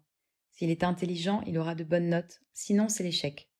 On pourrait appeler cela un système d'enseignement, mais pas un système d'éducation. L'éducation véritable consiste à éduquer les réactions du mental et du cerveau. Aucune des réformes récemment introduites n'arrive à ce but. Elles continuent pour la plupart à situer les processus d'acquisition du savoir au niveau intellectuel. Dans le système yogique, cependant, les modes d'acquisition des connaissances opèrent de manière spontanée à des niveaux profonds du mental. À chaque instant de notre vie, dès la naissance, nous recevons des empreintes, mais elles ne sont pas enregistrées dans le cerveau sous la forme qu'elles avaient lorsque nous les avons reçues. Elles sont enregistrées sous forme de vibrations symboliques. Par conséquent, le système éducatif devra prendre en considération la nature symbolique du mental. Il n'existe aucun objet qui ne puisse être enseigné par le biais de méthodes symboliques. Cette forme d'éducation convient très exactement à l'élève dont le mental est endormi. Les notions intellectuelles sont facilement transmises à l'enfant dont le mental est vif et doué de compréhension. Mais on n'éduque pas de la même manière un esprit lent où les zones cérébrales conscientes sont peu disposées à accueillir d'emblée le savoir qu'on vient lui inculquer. Les connaissances doivent être transmises en direct sous une forme symbolique dans le subconscient, et telle est la particularité de Yoga Nidra dans l'éducation. Augmentation de la fonction mémorielle. Le Yoga Nidra est une méthode qui a été adaptée par nombre d'éducateurs pionniers, comme un moyen d'améliorer le rappel des savoirs au niveau conscient, et d'augmenter par là le fonctionnement de la mémoire et de la capacité d'apprendre. 2 facteurs sont impliqués dans le processus. Le premier est la possibilité pour le cerveau d'absorber les informations, ensuite la possibilité de les restituer. Le Yoga Nidra agit à ce double niveau en créant dans le subconscient un état de réceptivité maximale accompagné d'un état corrélatif de vigilance. La possibilité d'assimiler les connaissances pendant le sommeil pour s'en souvenir par la suite dans l'état de veille est appelée hypnopédie. Elle dépend de la capacité mentale que l'on a d'absorber la connaissance par suggestion lors d'un état de détente. Ceci ne peut s'expliquer que par le fait suivant. Même pendant le sommeil perdure une dimension de la conscience qui est en alerte. Tel un témoin passif, elle enregistre en continu tous les événements et toutes les impressions qui surviennent dans le quotidien, même les incidents mineurs qui échappent à notre attention. Par exemple, à notre insu, la faculté auditive ne cesse de stocker les sons qui lui arrivent. Ils s'impriment dans le vaste complexe qu'est la matière grise de notre cortex cérébral. Dans ce lieu, ils sont emmagasinés pour y rester latents et inaccessibles, jusqu'à ce que nous soyons à même de nous en souvenir. La méthode pour réveiller ces enregistrements d'expériences antérieures, enfouis dans les replis de la conscience, est de susciter un stimulus approprié lors d'un état de vigile ordinaire. Ainsi, un adulte qui écoute une mélodie particulière peut soudain se trouver envahi de souvenirs de sa lointaine enfance. De la même manière, les informations enregistrées par le subconscient durant Yoga Nidra peuvent être récupérées à la faveur d'un stimulus approprié. Dans un tel cas, le stimulus peut consister à réécouter ou rejouer pendant l'état vigile les mêmes matériaux qui ont été assimilés pendant le sommeil. Le Yoga Nidra pénètre les hémisphères cérébraux. Les chercheurs mettent en avant le fait que Yoga Nidra est un état spécial parce que la technique fait appel dans cette tâche aux 2 hémisphères du cerveau, le gauche logique, conscient, et le droit non logique, subconscient.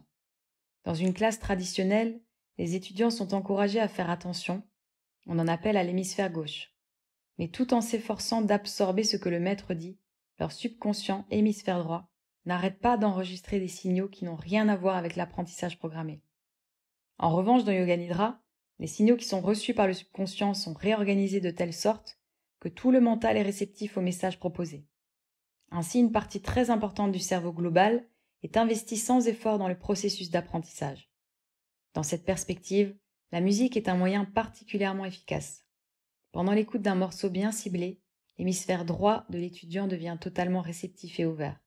Ceci permet par exemple d'insérer une leçon de langue compacte dans le subconscient pour ainsi dire du coin de l'oreille.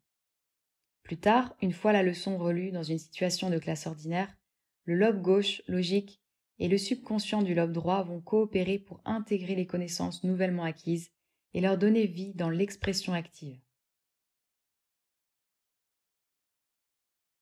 Apprentissage spontané. Les méthodes modernes d'éducation qui font usage de ces méthodes produisent des effets spectaculaires.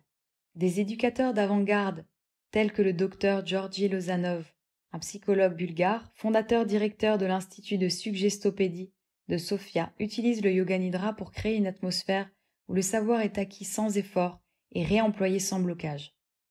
S'étant aperçu que l'état de conscience actif et détendu réveille chez les étudiants la motivation, améliore la mémoire et réduit les inhibitions, Lozanov a mis au point un protocole d'apprentissage qui transforme du tout au tout l'ambiance de la classe.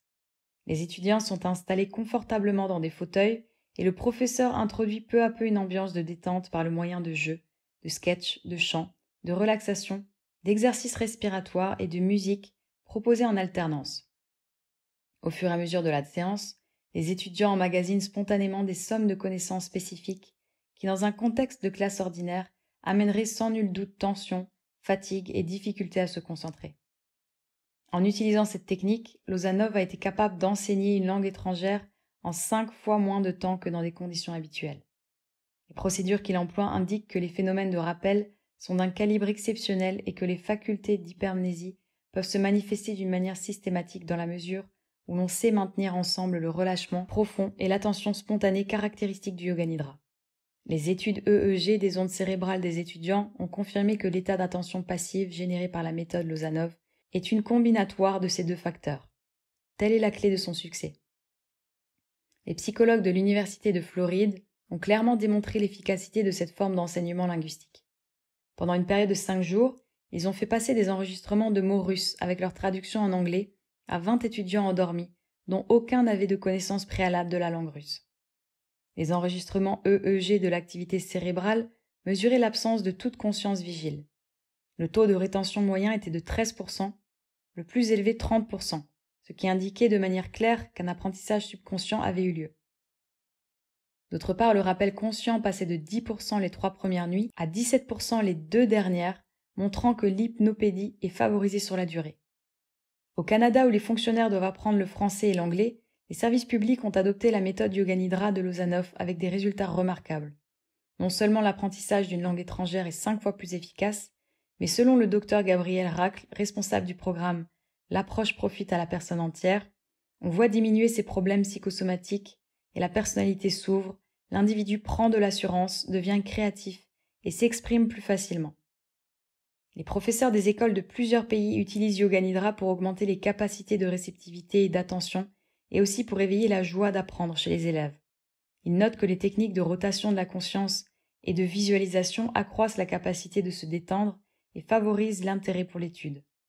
La fatigue et l'ennui se dissipent dans une nouvelle ambiance détendue qui encourage chez les enfants le développement d'une réelle autodiscipline et d'une ouverture intérieure.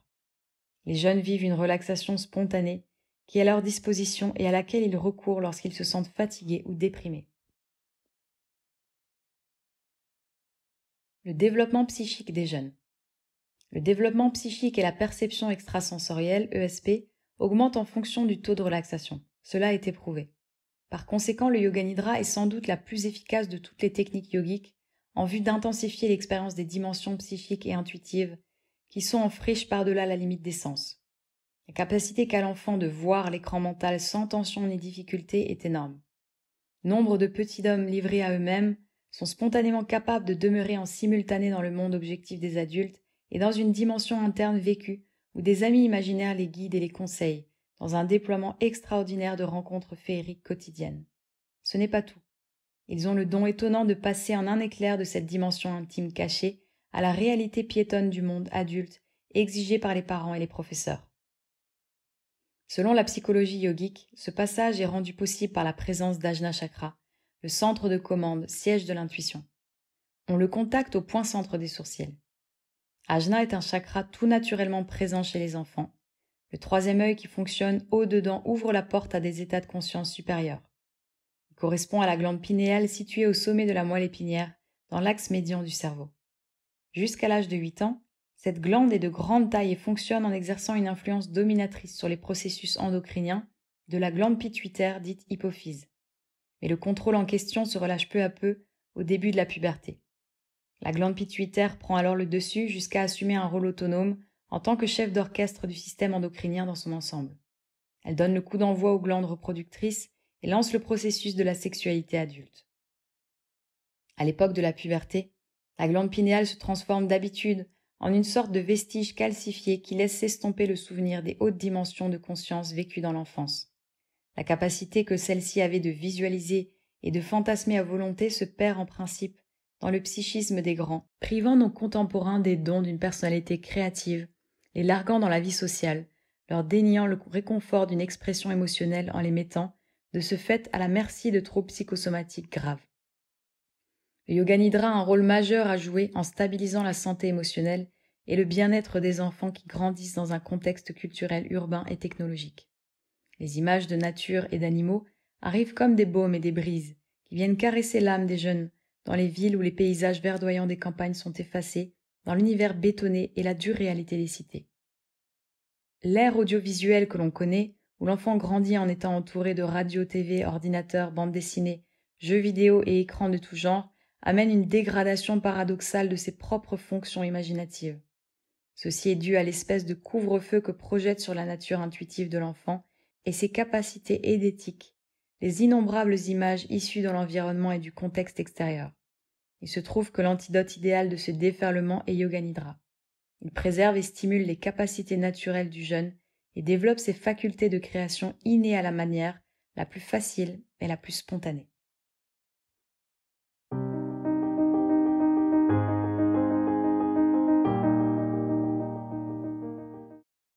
L'antidote du stress.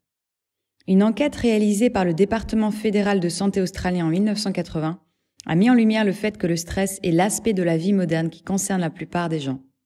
Il est évident que la complexité croissante de la vie amène des obsessions et de la confusion chez nombre de nos contemporains qui ont du mal à ralentir leur rythme, à se détendre et à se libérer des tensions, même quand l'occasion leur en est offerte. La préoccupation constante qui s'attache au fait de joindre les deux bouts sur le plan économique, s'ajoutant à la nervosité et aux frustrations de la vie sociale, familiale, conjugale, relationnelle, transforme l'existence en une marmite sous pression qui n'aurait pas de réglage.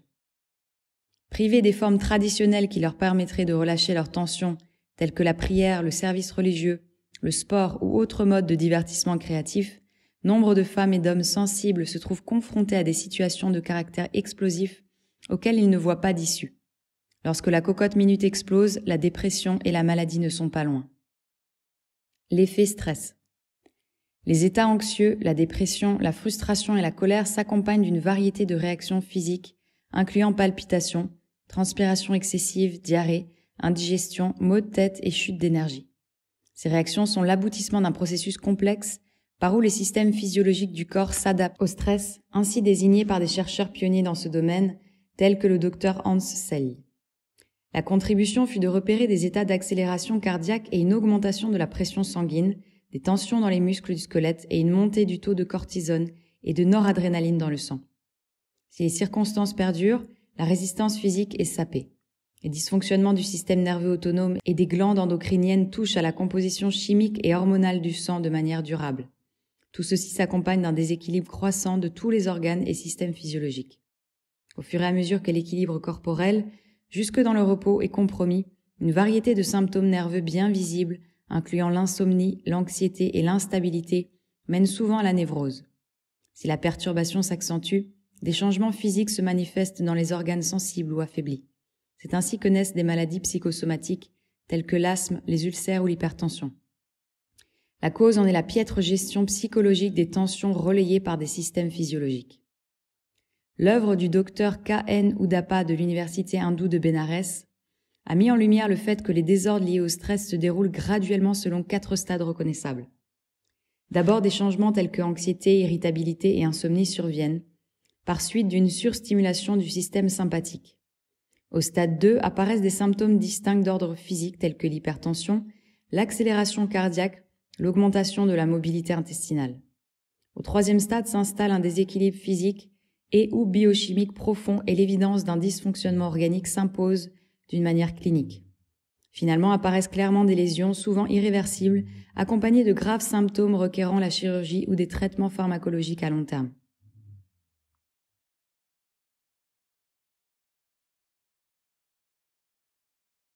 Le Yoga Nidra combat le stress. Yoga Nidra figure désormais sur l'ordonnance des médecins de différents pays, à la fois comme prévention et thérapie lors des 3 premiers niveaux d'une maladie relative au stress. De plus, il représente un adjuvant thérapeutique de choix dans le traitement des désordres psychosomatiques ayant atteint un niveau structurel de gravité irréversible. Dans une telle conjoncture, Yoga Nidra offre un soutien symptomatique efficace en soulageant la dépression et une anxiété installée de longue date. Il aide le patient à reconnaître et accepter son état et à y apporter une attention aussi favorable que possible. Les déficiences du mode de vie technologique contemporain sont reconnues de nombre de personnes sensitives et de médecins qui sont à la recherche de moyens valables et scientifiques d'atteindre une relaxation profonde et systématique. Yoga Nidra, qui est orienté et dirigé vers le monde intérieur, vient à point pour eux en leur apportant à la fois une retraite calmante et une stratégie efficace. Beaucoup de gens précédemment tendus, coupés d'eux-mêmes et en état de frustration confirment qu'en donnant sa place au Yoga Nidra dans leur quotidien, ils ont totalement transformé leur vision de la vie et grandement accru leur joie de vivre. L'effet relaxation. L'état de Yoga Nidra semble être le contrepoint d'une activité intégrée agissant sur l'hypothalamus, résultant d'une activité nerveuse décroissante du système sympathique, activateur, et d'une fonction croissante d'activité du parasympathique, freinateur. Cette réaction de détente peut être considérée comme la contrepartie inversée de ce que l'on nomme la réponse fuite ou combat. L'état d'hyperactivation bien connu de l'hypothalamus et de son réseau endocrinien prépare le corps à une action immédiate de protection en réaction à un danger imminent. C'est la trace vestigale de l'évolution de l'homme tribal à ses débuts, lorsque son existence était soumise à des menaces persistantes. Malheureusement, ce mécanisme est devenu un risque bien ancré chez l'individu moyen d'aujourd'hui, qui est loin d'avoir atteint le degré de maîtrise autonome. Les circonstances hautement pathogènes de la vie urbaine suscitent souvent le mécanisme archaïque encore réactif de nos ancêtres lointains. Ceci est grave et nuisible à court et long terme. Les études scientifiques ont montré l'intrication de la réaction du mécanisme de fuite ou combat, défini par Cannon dès 1931, avec la pathogénèse de l'hypertension et de nombre d'autres désordres psychologiques et psychosomatiques qui assaillent nos contemporains. Le niveau de relaxation atteint dans Yoga Nidra sert à faire décroître les effets nocifs de cette réaction de fuite ou de combat. Les recherches ont montré que la pratique régulière de Yoga Nidra induit une diminution significative des pressions sanguines, à la fois systolique et diastolique chez les hypertendus et modifie aussi les niveaux de flux des hormones de stress, l'adrénaline et le cortisol qui sont sécrétés par les surrénales. Yoga Nidra semble agir sur la réactivité hormonale au stress en créant des conditions pratiquement opposées à celles amenées par la surstimulation du sympathique. Pendant la séance, les organes et les fonctions corporelles manifestent les signes d'un repos psychologique. À partir de là, les puissants mécanismes régénérateurs intrinsèques sont mis en branle avec pour résultat des tissus physiologiquement fortifiés en vue de faire face au stress, étant moins soumis à ces influences délétères. La profonde expérience de détente musculaire mentale et émotionnelle qu'on atteint dans Yoga Nidra favorise un équilibre des énergies psychocorporelles au sein des canaux psychiques, nadis, qui maintiennent la structure énergétique et sous-tendent le corps physique.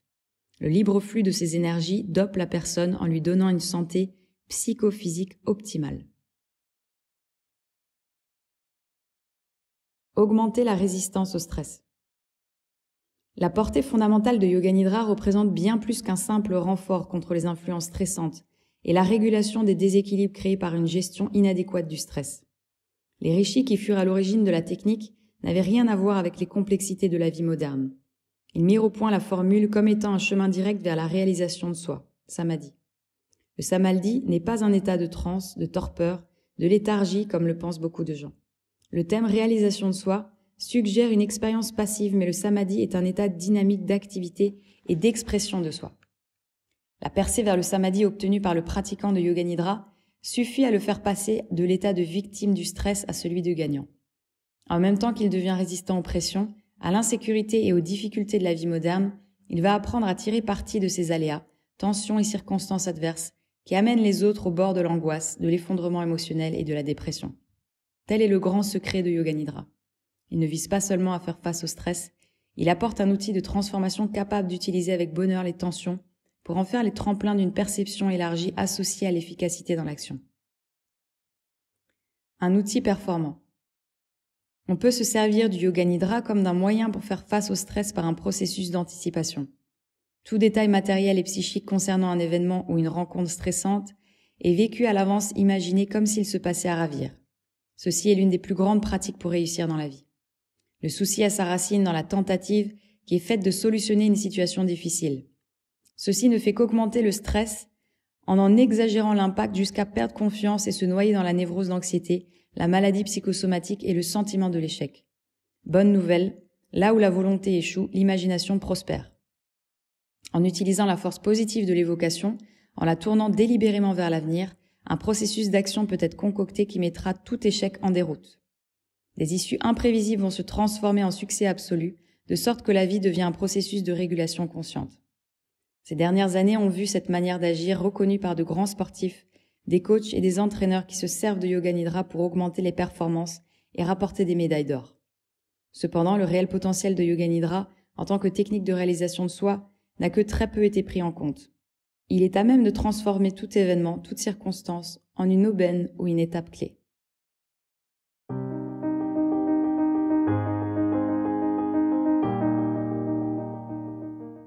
Maîtrise des centres cérébraux.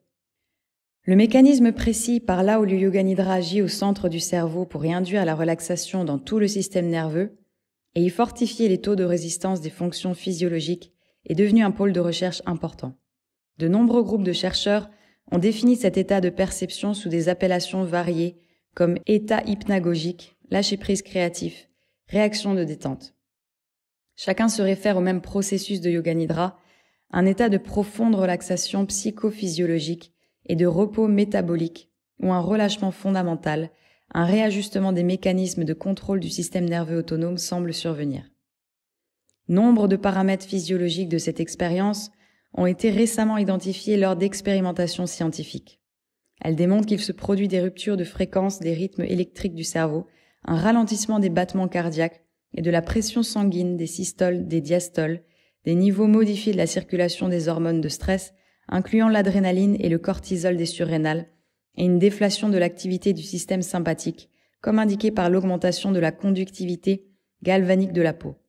Les tests psychologiques ont enregistré une réduction des effets névrotiques, une augmentation de la capacité à se concentrer et des niveaux de bien-être mentaux et physiques en hausse. Pendant la séance de Yoga Nidra, on constate une constante libération des énergies de guérison inhérentes à l'ensemble du substrat psychophysiologique. C'est sur ce point que se porte pour l'essentiel l'attention des chercheurs contemporains. Rôle de l'hypothalamus. Des preuves expérimentales suggèrent que l'état de Yoga Nidra représente une réaction intégrée de l'hypothalamus, région cérébrale agissant comme centre de contrôle de la totalité du système. Cette zone réduite dans la partie antérieure basse du cerveau joue deux rôles vitaux. Elle intègre les fonctions psychosomatiques et somatopsychiques et elle est responsable du maintien de l'homéostasie. L'hypothalamus reçoit des stimuli de l'environnement via des régions sensorimotrices du cortex cérébral. Il reçoit aussi les informations venues des dimensions psychiques subtiles de l'existence par d'autres zones silencieuses du cortex cérébral. Les messages venus de l'environnement, aussi bien que les stimuli intrapsychiques médiatisés au travers de l'hypothalamus, provoquent des réactions mentales et émotionnelles qui précipitent les réponses autonomes et hormonales dans tous les systèmes physiologiques corporels. L'hypothalamus est également connecté avec nombre de zones clés du cerveau. Il est abondamment innervé par des fibres issues des centres émotionnels, du système limbique et du noyau amygdalien situé à la base du cerveau. C'est par ce lien que nos réactions physiologiques et hormonales sont directement influencées par nos émotions. L'hypothalamus forme aussi une partie du système activateur réticulé ascendant, la partie du tronc cérébral responsable des schémas du sommeil, de l'activité et de l'état de veille. C'est par ce mécanisme que les formes modifiées de l'état de sommeil observées chez les pratiquants de Yoga Nidra semblent être coordonnées. Rôle de l'hypophyse. La pituitaire ou hypophyse est une petite excroissance centrale à deux lobes à la surface interne du cerveau. Elle est suspendue au-dessous de l'hypothalamus. Jusqu'à l'âge de 8 ans, elle demeure sous le contrôle de la glande pinéale. Au moment du déclin de celle-ci, l'hypophyse prend son rôle primaire de glande maîtresse en charge de tout le réseau endocrinien. Le fonctionnement de la glande pituitaire et ses modes de sécrétion sont en relation directe avec les niveaux d'activité mentale et émotionnelle modulés par l'hypothalamus. Ceci survient via de minuscules quantités de neurosécrétions vitales qui s'écoulent depuis les longs axones infundibulaires du noyau de l'hypothalamus jusqu'au lobe postérieur de la glande. C'est ainsi que la pituitaire reçoit des messages neuroendocriniens de l'hypothalamus. Elle réagit en sécrétant diverses substances hormonales immédiatement livrées au courant sanguin. Ces hormones, au nombre d'une vingtaine, sont responsables de l'intégration harmonieuse des conduites émotionnelles et instinctives aux désirs, aux souhaits, aux aspirations et aux idéaux conscients. Voyageant dans le sang vers leurs cibles respectives, des concentrations minuscules de ces neurohormones extrêmement puissantes, nommées substances libératrices, activent et contrôlent toutes les glandes du système endocrinien, y compris thyroïde, surrénale et gonade, testicules et ovaires. Par là, les hormones pituitaires sont présentes dans tous les aspects vitaux. C'est la raison pour laquelle l'accent est mis si fortement sur la psychophysiologie de cette glande dans la science du yoga de la Kundalini. Les fonctions pituitaires orchestrées par la pinéale sont reconnues dans le yoga de la Kundalini pour être celles d'Ajna Chakra. Yoga Nidra est l'un des moyens les plus puissants mis en œuvre pour réveiller ce centre psychique. Un centre de commande. Dans le yoga de la Kundalini comme dans l'immense science du Tantra, Ajna est reconnu pour être l'un des centres les plus essentiels associés à la subtile structure du corps pranique qui sous-tend le substrat dense du corps physique. Reconnu pour être l'intégrateur des sphères d'activité mentale et physique, où nous opérons tous sur une base de simultanéité, Ajna est nommé centre de commande ou chakra du gourou. En sanskrit, Ajna signifie commande, appellation tout à fait justifiée. Du fait que cette glande fait émerger les informations hormonales vitales qui suscitent les actions et réactions physiologiques nécessaires à la régulation de tous les éléments de la vie. On pourrait les comparer à la manière dont les injonctions et instructions vitales émanant à la tour de contrôle d'un aéroport gouvernent tous les mouvements aériens. La glande de croissance pituitaire règle la croissance physique et le développement du corps. Le facteur libérateur de la thyroïde est responsable du taux métabolique corporel. Les réactions sexuelles et reproductives sont initiées par les hormones gonadotrophiques. La grossesse et l'allaitement sont gérés par la prolactine. Quand nos réactions face aux circonstances changeantes du milieu, elles sont dépendantes du facteur libérateur de l'hormone adrénocorticotrophique. Il convient d'y adjoindre les sécrétions pituitaires connues sous le nom d'endorphine et d'encéphaline qui semblent avoir une part dans l'intégration psychique et les perceptions d'expériences douloureuses. Dans le tantra, il est dit qu'Ajna est situé au sommet de la colonne vertébrale, en relation directe avec le centre intersourcilier dit Brahmadhya. En portant la concentration et la méditation sur ce point avec Sambhavi Mudra et en usant des pratiques de visualisation de Yoga Nidra, on éveille le troisième œil qui chez la plupart des gens demeure fermé. Cet éveil accorde une vision, une motivation et une compréhension de la vie plus vaste. Une guidance interne sous forme d'intuition s'éveille et se fait reconnaître comme un guide infaillible qui nous amène à réagir de manière impeccable face à toutes les situations. Cette faculté de la conscience suscitée dans Yoga Nidra se nomme maître intérieur. Doté de cette dimension supplémentaire, le yogi accède à une vision des mystères de la vie qui lui octroie le succès là où la majorité échoue à coup sûr.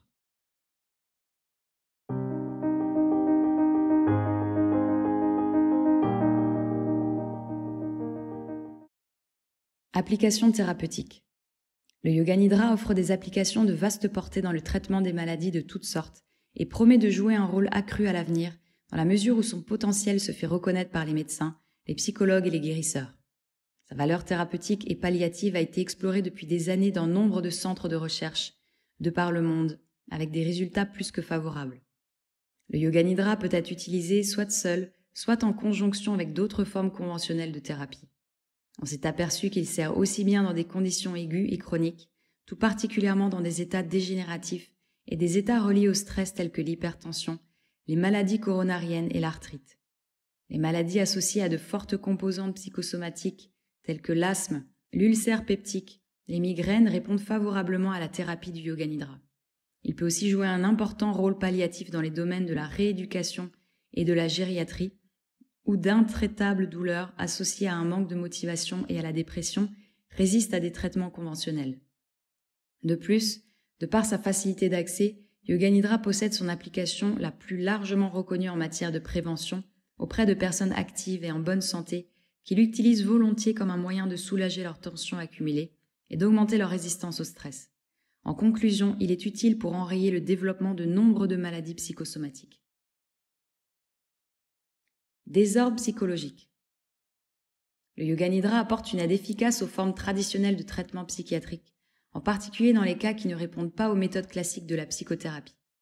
Le pratiquant de Yoga Nidra devient son propre psychothérapeute en reconnaissant et en soulageant de manière systématique ses propres problèmes personnels et ses difficultés relationnelles. Dans le Yoga Nidra, on a recours au subconscient, un peu à la manière dont le pétrole affleure à la surface d'un puits pétrolier.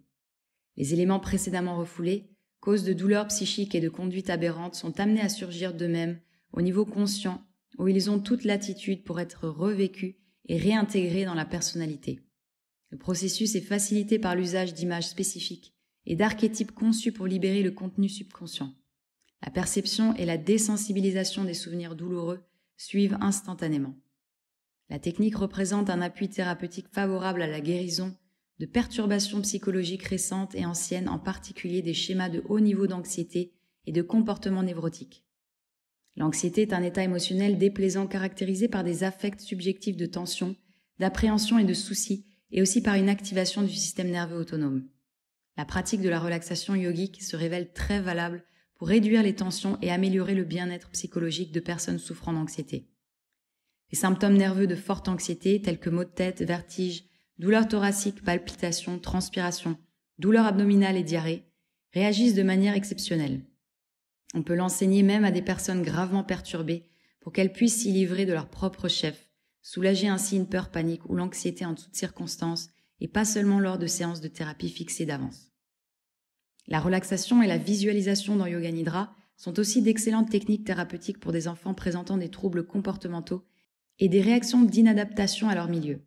Pédiatres, psychologues pour enfants et éducateurs spécialisés sont actuellement en train de l'étudier et de le mettre au point en tant que méthode alternative nouvelle, remplaçant des modes de traitement fondés sur les médicaments et la psychothérapie. Par exemple, lors d'études menées en Europe et aux USA, des enfants hyperactifs formés au Yoga Nidra ont montré des baisses significatives de leur niveau d'hyperactivité, ainsi qu'une augmentation de la concentration, moins d'agitation fébrile, moins de gestes, de bruit et d'actions débridées, ainsi que des réductions de niveau de tension musculaire squelettale. La technique est adaptée à d'autres sphères de la psychologie infantile, incluant la privation, le handicap émotionnel et les troubles comportementaux, avec des conclusions préliminaires éminemment favorables. Le Yoga Nidra est aussi utilisé dans divers instituts psychiatriques, permettant aux patients de réduire la dépendance aux médicaments tranquillisants et hypnotiques et d'augmenter leur confiance en eux. Ceci va écourter la durée de leur séjour à l'hôpital. Le Yoga Nidra est aussi enseigné en tant que moyen de prévention au suicide chez des patients hautement perturbés et déprimés. Insomnie. Il n'est pas surprenant que le Yoga Nidra soit un traitement de premier ordre contre l'insomnie, amenant de spectaculaires diminutions du temps d'endormissement. Les insomniaques pratiquant le Yoga Nidra au coucher rapportent qu'ils s'endorment d'habitude à un moment ou à un autre de la séance. En ce qui concerne l'insomnie, le Yoga Nidra devra être utilisé en conjonction avec un programme de vie active incluant asana et autres activités physiques, à l'exclusion de sommes diurnes. Lorsque la compétence en Yoga Nidra est atteinte, la dépendance aux sédatifs hypnotiques et barbituriques diminue, ainsi que la fréquence des cauchemars, la disruption des schémas d'ondes cérébrales et des rythmes du sommeil, ainsi que d'autres troubles nerveux. Addiction à la drogue et à l'alcool. En réponse à des niveaux élevés de stress dans la vie moderne, l'addiction au tabac, à l'alcool et aux autres stimulants antidépresseurs pose un gros problème. Nombre de gens pensent que la cigarette ou la bouteille les aide à se relaxer. Cependant, ces méthodes ne sont jamais satisfaisantes, faute de fournir de vrais moyens de détente susceptibles d'accroître la joie de vivre, sans effets secondaires liés à la prise en excès de médicaments et d'alcool. En réduisant les conflits et les tensions profondément enracinées, le Yoga Nidra favorise un sentiment général de bien-être qui aide à vaincre une consommation excessive de café, tabac, alcool et l'abus de drogue. Maladies chroniques. L'influence du Yoga Nidra sur les maladies chroniques dégénératives a été étudiée dans divers pays. Dans l'une des études menées sur des patients souffrant de graves handicaps longue durée, les chercheurs sont arrivés à la conclusion que Yoga Nidra peut s'appliquer à des personnes grabataires, invalides pour cause de troubles chroniques de tout degré. Il est signalé que le Yoga Nidra peut améliorer la vie de ces patients sur différents points, en soulageant l'insomnie et les troubles du sommeil, en maintenant les souffrances modérées hors du champ de la perception consciente, en soulageant partiellement les sentiments de désespoir et de dépression qui compliquent si souvent les signes des maladies chroniques, en réduisant le besoin d'analgésiques et autres médicaments sédatifs et hypnotiques. Soulager la douleur. Il semble que le soulagement apporté par le Yoga Nidra tienne au fait qu'il stimule la glande hypophyse. Celle-ci sécrète alors de puissantes hormones qui suppriment la douleur. Les expérimentations ont mis à jour l'existence d'endorphines et d'encéphalines qui ont une similarité avec la morphine. Ces substances naturelles semblent être produites par la glande en question, sous le coup d'un stress important prolongé ou d'une douleur irrépressible. Elles sont sécrétées dans les liquides cérébro-spinal où baigne tout le système neurovégétatif. L'isolation de ces analgésiques naturels dont la puissance dépasse de beaucoup celle des drogues artificielles est la preuve assurée des déclarations des anciens yogis affirmant que le corps est capable de produire ses propres médicaments. Les chercheurs ont émis l'hypothèse que ces substances agissent au centre du cerveau afin de transformer les stimuli douloureux qui affleurent au conscient après avoir agi sur les lieux périphériques liés à telle affection corporelle. Le yoga nidra, en suscitant les tensions par paire d'opposés douleur, plaisir, froid, chaud, en faisant visualiser des yantras et des symboles psychiques spécifiques, pourrait bien ouvrir la porte à ces sécrétions magiques issues de la pituitaire. La capacité de yoga nidra à maîtriser la douleur a été étudiée à Pittsburgh, aux USA, au Presbyterian University College Hospital, où le besoin d'analgésique a été écarté, ou notoirement réduit chez les 54 patients participant à l'expérimentation. 2/3 d'entre eux souffraient de maux de tête, type migraine ou de tension musculaire. Le reste souffrait d'une variété de symptômes caractérisés par des douleurs de longue durée ou récurrents, incluant des douleurs gastro-intestinales, syndrome d'ulcère peptique, des douleurs de cou et d'épaule, syndrome de spondylite, et des douleurs du sacrum, syndrome de tassement vertébral. Suite à une pratique de 6 mois de thérapie par le yoga nidra, les patients rapportaient une moyenne de soulagement douloureux de 81%. Une autre étude portant sur des migraineux à la Menninger Foundation Kansas a conclu en soulignant 80% de soulagement effectif des symptômes en passant par le biofeedback pour faciliter yoga nidra. D'autres études ont confirmé ces découvertes. Yoga nidra a aussi été utilisé avec succès dans le traitement des douleurs arthriques chroniques. Il a été vérifié qu'il réduit la douleur, le saignement et la salivation lors d'opérations dentaires. Yoga nidra a aussi été utilisé avec succès dans le traitement des douleurs arthritiques chroniques. Il a été vérifié qu'il réduit la douleur, le saignement et la salivation lors d'opérations dentaires. Grossesse, accouchement et désordre menstruel. La pratique de yoga nidra lors de la grossesse aide à créer les conditions les plus favorables pour la croissance intra-utérine et le développement du fœtus. Il est généralement admis que le stress libère dans le sang de la mère des hormones qui affectent profondément le bien-être de l'enfant. Les hormones de stress telles que l'adrénaline et la noradrénaline traversent la barrière utérine, le placenta et pénètrent la circulation fœtale.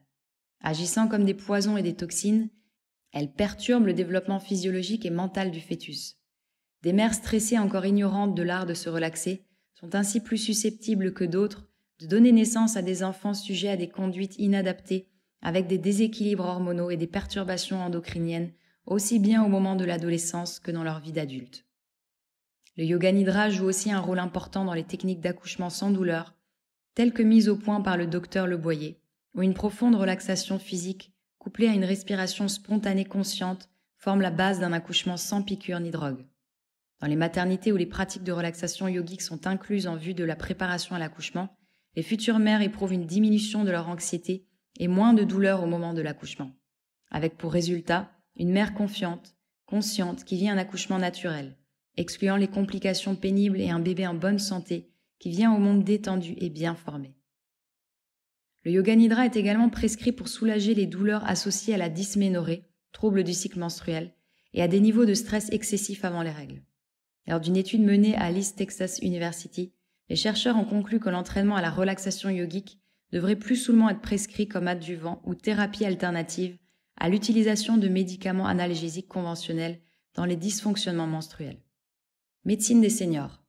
La relaxation yogique aide les personnes âgées à surmonter nombre de difficultés psychologiques liées à cette étape de leur vie, selon une récente étude menée dans un hôpital gériatrique en France.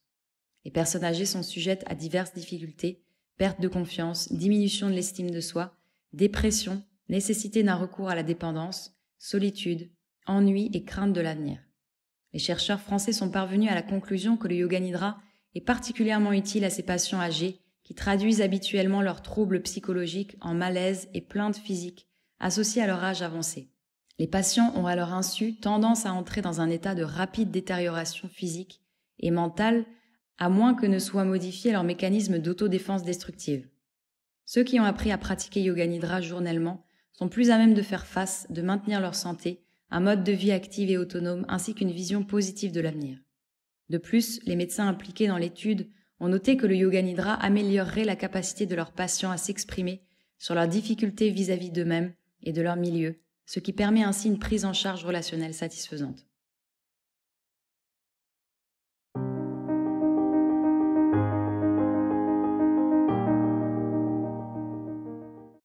Maladies psychosomatiques.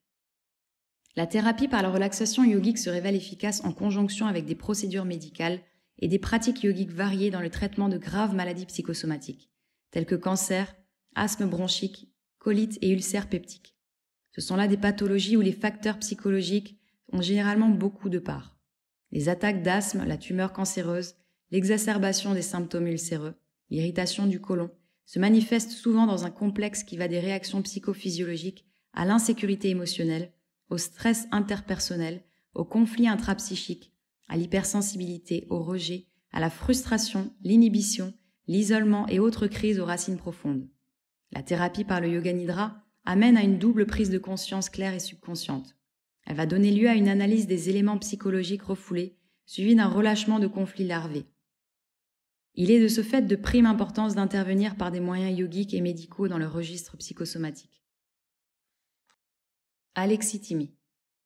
Les chercheurs se sont rendus compte au cours de ces dernières années que les patients psychosomatiques souffrent d'une vie imaginaire tronquée ou appauvrie dans une proportion plus large que le reste de la population. Cet état qu'on a appelé alexithymie résulte d'une manière de penser rigide, utilitaire et d'une incapacité notoire à exprimer des sentiments et des émotions de manière adéquate et acceptable. En place de quoi, les émotions qui surgissent privées de moyens d'expression se trouvent refoulées dans le subconscient, provoquant des processus morbides tels que l'hypertension, la colite, l'asthme et l'eczéma. Ceci explique pourquoi une large proportion de personnes atteintes de maladies psychosomatiques répondent bien au yoga nidra. En même temps qu'un soulagement de leurs symptômes, elles éprouvent par là même un éveil de leur dimension intérieure grâce à l'ouverture aux visualisations et à l'imagerie archétypale qui leur était préalablement verrouillée et inconnue. L'effacement des symptômes physiques survient presque par magie, quand les tensions subconscientes lâchent prise, même chez des patients qui n'avaient pas réussi à s'en dégager par des thérapies conventionnelles. L'asthme. L'asthme est une pathologie caractérisée par des attaques respiratoires violentes dues à des spasmes bronchiaux et à une production en excès d'épaisses couches de mucus dans les conduits aériens. Cette obstruction est due à la conjonction d'effets psychiques et physiologiques. Les diverses étapes et pratiques du yoga nidra, incluant une profonde relaxation musculaire, une désensibilisation psychique passant par la visualisation et les symboles associant l'autosuggestion, sankalpa, ont été testées lors d'expérimentations auprès de populations d'enfants et d'adultes asthmatiques. Les études ont conclu que la relaxation par le yoga nidra représentait un mode thérapeutique efficace, source d'amélioration à la fois subjective et cliniquement objective des fonctions respiratoires, du calibre des canaux aériens et autres paramètres physiologiques. Comme il advient dans d'autres formes thérapeutiques, le degré de réponse des asthmatiques au yoga nidra est influencé par des facteurs tels que l'âge et la gravité de la pathologie. Il n'en demeure pas moins qu'une réduction très significative de la fréquence et de la gravité des attaques a été notée chez les pratiquants de yoga nidra. Nombreux ont été parmi eux ceux qui ont pu réduire leur dépendance aux médicaments, tandis qu'une large proportion d'autres patients a pu cesser complètement la prise de médicaments. Dans l'une de ces études, il est apparu que 18 asthmatiques sur 27 montraient une amélioration de la fonction respiratoire et une plus grande fluidité du souffle après un entraînement intensif au yoga nidra, au pranayama et à d'autres pratiques. Le test spirométrique témoignait que 63% des patients étaient parvenus à une détente caractérisée avec une dilatation durable des alvéoles bronchiales. L'état de yoga nidra a également été utilisé par un pédiatre texan dans le but de guérir des formes d'asthme graves chez les adolescents. Ces jeunes apprenaient à se mettre eux-mêmes dans l'état de yoga nidra en évoquant une image agréable après s'être détendus dans une posture confortable. L'un des garçons s'imaginait en train de courir en respirant sans encombre, les poumons libérés. Après l'apprentissage du yoga nidra, les enfants continuaient à avoir des crises d'asthme, mais de fréquences de plus en plus brèves et espacées. Le recours à des visites médicales et à des hospitalisations diminuait. Tous parvenaient à arrêter leur prise de médicaments sans effet rédhibitoire, tout en gardant un meilleur tonus. Le gamin qui s'était visualisé en train de gagner la course réalisa son rêve sur le terrain. Colite et ulcère peptique. L'irritation du côlon et la colite ulcéreuse représentent deux types jumelés de désordres psychosomatiques du gros intestin, fragilisés, présentant une inflammation qui évolue en ulcère. Les symptômes majeurs est une diarrhée récurrente. La cause est d'abord psychique, encore que la pathologie soit souvent aggravée par des écarts de régime. Elle prend des proportions démesurées sous l'effet d'un stress, mais tend à s'atténuer durablement suite à un traitement médical. Les cas bénins comme la diarrhée de l'étudiant avant un examen se résolvent d'eux-mêmes une fois que la situation stressante aiguë est passée. D'autres cas comme les frustrations liées à la famille ou à la vie professionnelle peuvent provoquer un début de crise. Une étude suédoise a rendu compte de personnes en rémission de symptômes d'irritation du côlon après 3 semaines d'entraînement à la relaxation. Une autre étude menée au département de médecine ayurvédique de la Banaras Hindu University a rapporté qu'une grave pathologie de colite ulcéreuse de longue durée a été soignée et maîtrisée grâce à un programme quotidien d'asana spécifique, incluant Shavasana, associé à un traitement ayurvédique et un changement de régime. L'ulcère peptique est une pathologie due à une sécrétion excessive d'acide et à une irritation gastrique générant l'érosion du mucus protecteur et la formation progressive d'une douloureuse ulcération dans la membrane gastrique ou duodénale. Les soucis, la confusion mentale, le bas niveau de tolérance à la frustration, ainsi que la prise excessive de substances nocives pour l'estomac telles que la cigarette, l'alcool et les aliments épicés, chargés de graisse, sont autant de facteurs déclenchants. Les ulcères récidivants diagnostiqués à leur début ont des chances de bien répondre à la pratique de Yoga Nidra suivie pendant un mois, en retrait du cadre habituel et des circonstances professionnelles, associé à un changement de régime avec ou sans traitement conventionnel. Le processus pourra même éviter une intervention chirurgicale. Yoga Nidra et thérapie anticancéreuse. Le Yoga Nidra peut être adopté comme une forme de thérapie anticancéreuse à chacune des étapes de manifestation.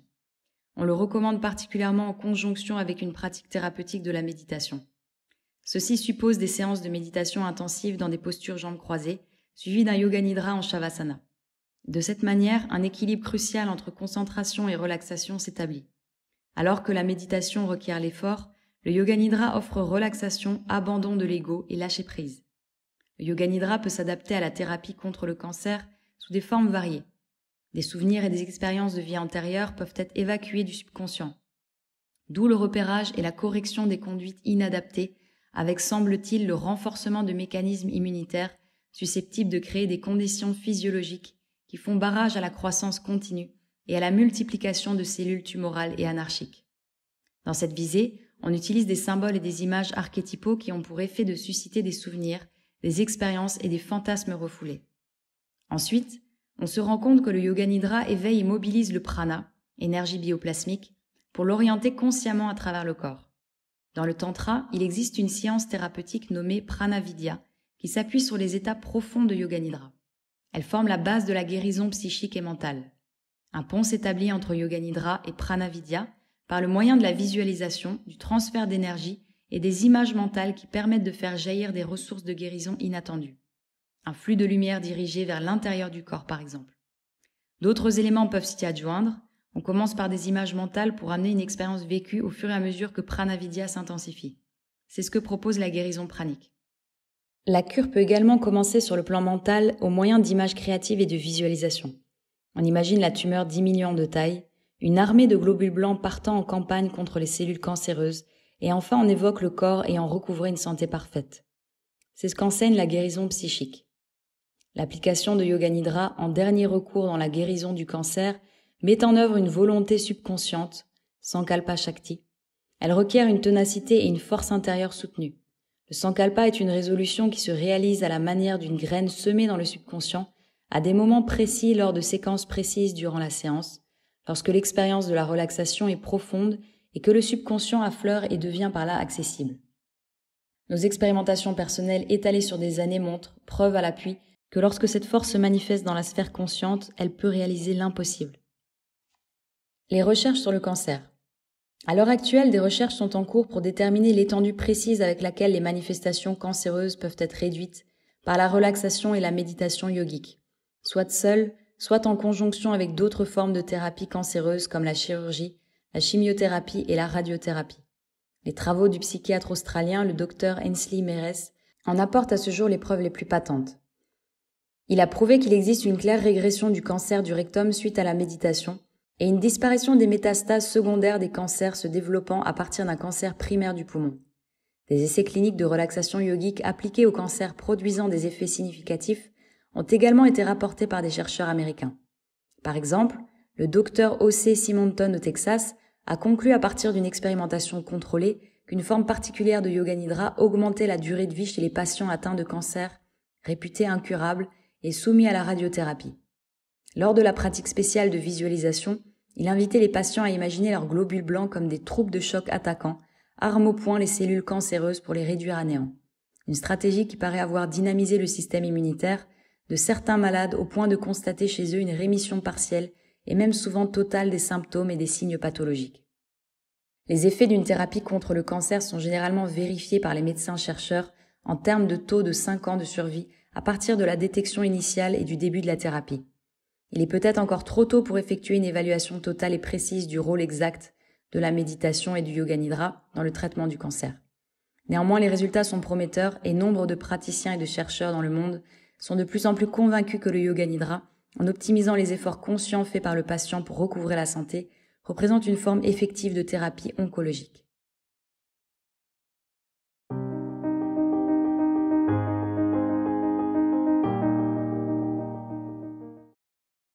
Maladies cardiovasculaires. Ces dernières années ont vu l'émergence de Yoga Nidra comme moyen efficace de prévention, de soulagement et de soins dans le traitement de maladies cardiaques ischémiques. En tant qu'adjuvant des thérapies conventionnelles, il joue un rôle important aux différents niveaux pathologiques, que ce soit dans les soins intensifs qui suivent l'infarctus, dans le traitement de l'insuffisance cardiaque, de l'angine de poitrine et aussi dans la rééducation du patient victime d'un infarctus du myocarde qui vit chez lui comme s'il était soumis à un handicap. Yoga Nidra semble opérer via le type de relaxation amené par un simple Ajapa-Japa. Cette pratique s'est révélée précieuse pour alléger la cause essentielle de la tension et de la crise cardiaque en réduisant la pression du stress environnemental et intrapsychique, relayé par l'hypothalamus dans les fibres électriques du cœur via le système sympathique. Le résultat tient au fait que les battements cardiaques, la pression sanguine et la charge de travail pesant sur les muscles cardiovasculaires sont réduits. La personnalité coronarienne. Selon les psychologues, les personnes qui succombent à des pathologies cardiaques dégénératives, telles que les troubles ischémiques, l'artériosclérose, l'infarctus du myocarde et l'angine de poitrine, ont souvent le même profil psychologique. Elles sont tendues, ambitieuses, autoritaires et du style gagnant. C'est le fameux type de personnalité A qui semble posséder un haut risque d'infarctus prématuré ou autre incident cardiaque.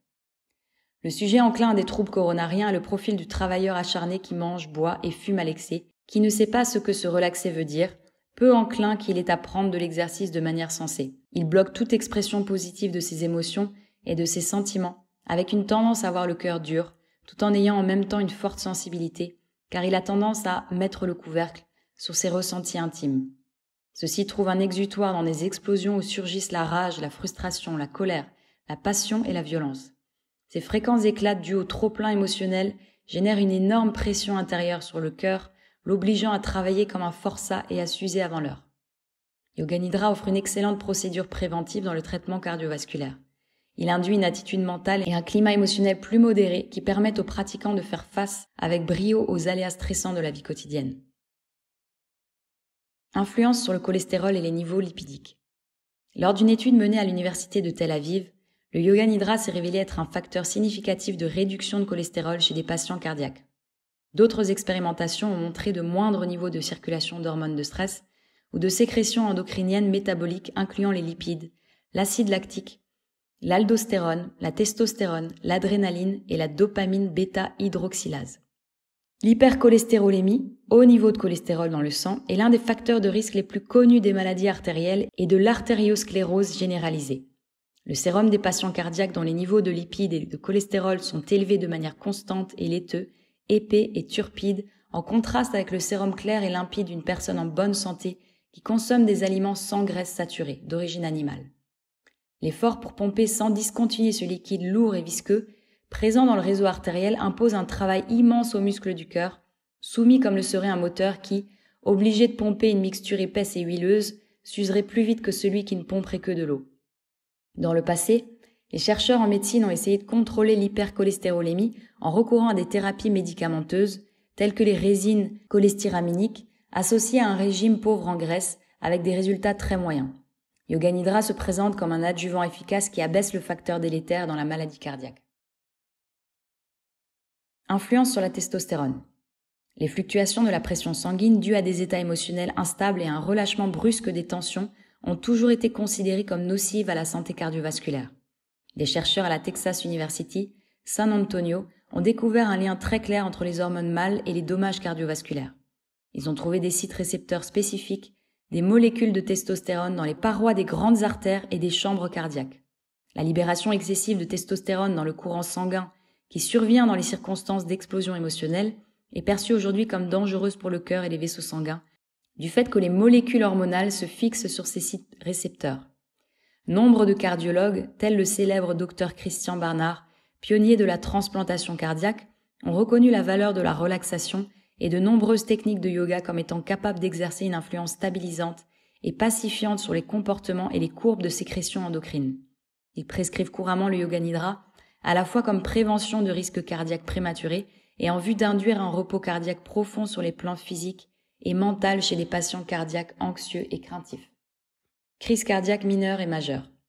L'angine de poitrine, crise cardiaque mineure, survient lorsque le muscle du cœur est momentanément privé d'un apport sanguin suffisant pour répondre aux nécessités du moment. Ces douleurs de poitrine caractéristiques, suite à une déficience cardiaque, surviennent lorsque s'imposent des besoins additionnels dus à l'exercice physique intense ou à des réactions émotionnelles telles que colère, rage ou passion. Ces douleurs sont soulagées par le repos corporel et la détente mentale. Dans le passé, les scientifiques considéraient que la cause majeure de l'angine de poitrine tenait au durcissement des artères coronariennes qui apportent le sang au cœur. Il apparaît que ce facteur soit d'importance secondaire. L'infarctus du myocarde, crise cardiaque majeure, se signale d'habitude par une douleur de poitrine prolongée que le repos ne soulage pas. Elle survient lorsqu'une section du muscle cardiaque est tout à fait exsangue, pouvant entraîner le décès. Contrairement à l'angine de poitrine, l'infarctus est attribué à la thromboembolémie, la totale obstruction du courant sanguin dans l'une des minuscules artères coronariennes due à la formation d'un caillot. Vasospasme coronarien. Dans la pratique clinique, il est souvent malaisé de distinguer une atteinte mineure d'angine de poitrine d'une crise cardiaque majeure, particulièrement au début de la douleur. Néanmoins, il n'est grosso modo admis que deux mécanismes différents, l'artériosclérose et la thromboembolémie, en étaient responsables. Hors preuve faite à l'université de Pise, en Italie, un seul mécanisme sous-jacent, nommé vasospasme coronarien, est tenu pour responsable de ces deux formes de crise cardiaque.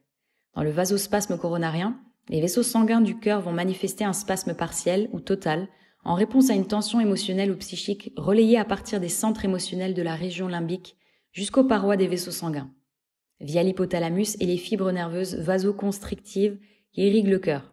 Cette découverte révolutionnaire suggère fortement que les facteurs de coagulation et de durcissement artériosclérotiques peuvent être amenés ultérieurement par des effets post-mortem, sans qu'on ait à évoquer une signification clinique majeure dans l'amorce de la douleur cardiaque. Le facteur premier dans toute crise cardiaque semble être une charge pesante de tension émotionnelle et psychique, ressentie par le sujet juste avant la crise.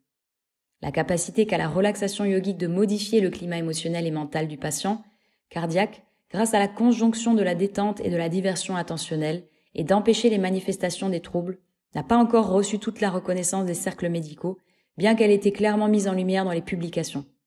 En 1948, le cardiologue américain Aaron Friedel a rapporté qu'une respiration consciente au niveau des narines, connue sous le nom d'anuloma-viloma, était un moyen très efficace, rapide et sans recours médicamenteux de maîtriser et d'atténuer la douleur de l'angine de poitrine.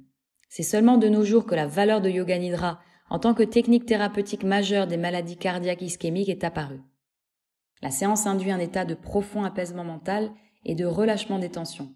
Elle réduit les vasospasmes, atténue les douleurs angineuses et prévient dans l'œuf la crise à venir. Le Yoga Nidra détient le privilège d'un immense rôle d'avenir dans les soins coronariens et les modes de traitement. La capacité qu'a la relaxation yogique de prévenir les troubles cardiovasculaires est désormais largement reconnue et acceptée. On perçoit clairement désormais son potentiel de soulagement des états gravissimes. L'hypertension. L'hypertension et ses complications sont une cause majeure de décès dans la société contemporaine. Lors de cette perturbation psychosomatique liée au stress, de vastes détériorations du cœur, des vaisseaux sanguins, des yeux, des reins et du cerveau sont en passe de se manifester suite à une hausse étalée sur des mois ou des années de la tension sanguine dans le réseau artériel. Une proportion croissante de la population est aujourd'hui soumise à vie à des thérapies anti-hypertensives en prévention de complications et de décès prématurés. Une vaste majorité, 9 sur 10, des hypertensifs est diagnostiquée comme ayant une hypertension essentielle idiopathique à laquelle aucune cause n'a été attribuée par les médecins. Une forte proportion de ces patients ne souffrent d'aucun autre symptôme inquiétant. À ce jour, aucun traitement valable n'a pu être substitué à la prise de médicaments. Il a été reconnu que ces moyens médicamenteux ne sont pas l'idéal. Ils entraînent des effets secondaires, d'où le fait que nombre de patients préfèrent s'en passer à leur risque et péril. Dans cette perspective, l'émergence du Yoga Nidra en tant qu'adjuvant efficace et peu coûteux de l'hypertension sous ses formes modérées, offre de grands avantages aux yeux des praticiens et de la société. L'efficacité du Yoga Nidra dans la réduction de taux élevés de pression sanguine chez les hypertensifs a été validée lors de nombreuses études cliniques. La pratique est maintenant largement prescrite par des médecins dans de nombreux pays. La thérapie adoptée seule ou comme adjuvant s'est révélée capable de réduire la lecture systolique avec une moyenne de 15-20 mmHg et la lecture diastolique de 10 mmHg au bout de 3 semaines ou plus de séances journalières guidées. Le résultat étant que certains hypertensifs asymptomatiques se révèlent souvent capables de maintenir leur tension dans des limites acceptables. Ils évitent ainsi le recours à des processus médicamenteux dont les effets secondaires tels que troubles du sommeil, dépression et impuissance sexuelle peuvent être suffisamment graves et avérés pour justifier leur exclusion. Lors de ces cas, le Yoga Nidra se révèle être une thérapie favorable à une large proportion de patients qui vont jusqu'à réduire ou même arrêter leur prise de médicaments. Seul un petit pourcentage de sujets ne répond pas à cette solution. Études cliniques. Une récente étude menée à l'Université de médecine de Stanford aux USA a montré que la diminution de pression sanguine amenée par une pratique quotidienne a un effet à long terme qui se poursuit tout au long de la journée et équivaut à autre chose qu'un simple bien-être lié à une séance. Une autre étude contrôlée, menée à Langley Porter Neuropsychiatric Institute en Californie, a fait état de la réduction de tension sanguine et de niveau d'anxiété chez des patients hypertendus, qui se prolongeait pendant 12 mois après la fin de l'entraînement Yoga Nidra. En conclusion de ces recherches, il s'avère que la relaxation yogique est devenue le traitement premier s'adressant à des cas nouvellement découverts d'hypertension dite mineure. En revanche, dans des cas plus graves qui ne répondent pas à cette cure, son usage concomitant au traitement conventionnel permet de le moduler lors de la cure et de réduire les effets secondaires de la médication. Au cours de l'une des expérimentations les plus significatives faites à ce jour, une équipe de chercheurs du département de cardiologie au KEM Hospital Bombay, menée par le Dr K. Detti, a effectué une évaluation des effets de la relaxation sur l'hypertension. On apprenait aux patients la forme préliminaire de Yoga Nidra, nommée Shavasana. La majorité des patients a montré une nette amélioration symptomatique au bout d'un entraînement de 3 semaines. Maux de tête, vertiges, nervosité, irritabilité et insomnie disparurent chez la grande majorité des patients. D'autres symptômes s'atténuèrent et ont pu noter une augmentation quasi générale des niveaux subjectifs de bien-être. Diminution de la pression sanguine et ou dosage de médicaments furent obtenus chez 52% des patients. Les chercheurs en ont conclu que cette thérapie ouvre une nouvelle perspective dans le traitement de l'hypertension.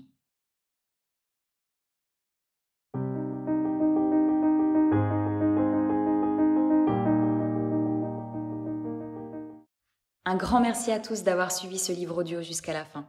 Je vous invite à écrire dans les commentaires quelque chose, une information qui vous a interpellé. Ou partager si vous avez déjà pratiqué le Yoga Nidra et puis observer des changements vous-même. Ce livre audio contient uniquement la partie théorique de ce livre. Pour la partie pratique, je vous mets un lien dans la barre de description avec la playlist de différents Yoga Nidra. Si vous souhaitez recevoir d'autres livres audio, d'autres Yoga Nidra, je vous invite à vous abonner, je vous invite à liker la vidéo pour donner un coup de pouce à la chaîne. Je vous dis un grand merci et à bientôt pour un prochain livre audio. En attendant, prenez bien soin de vous et de tous les êtres. Telle est la voie du yoga.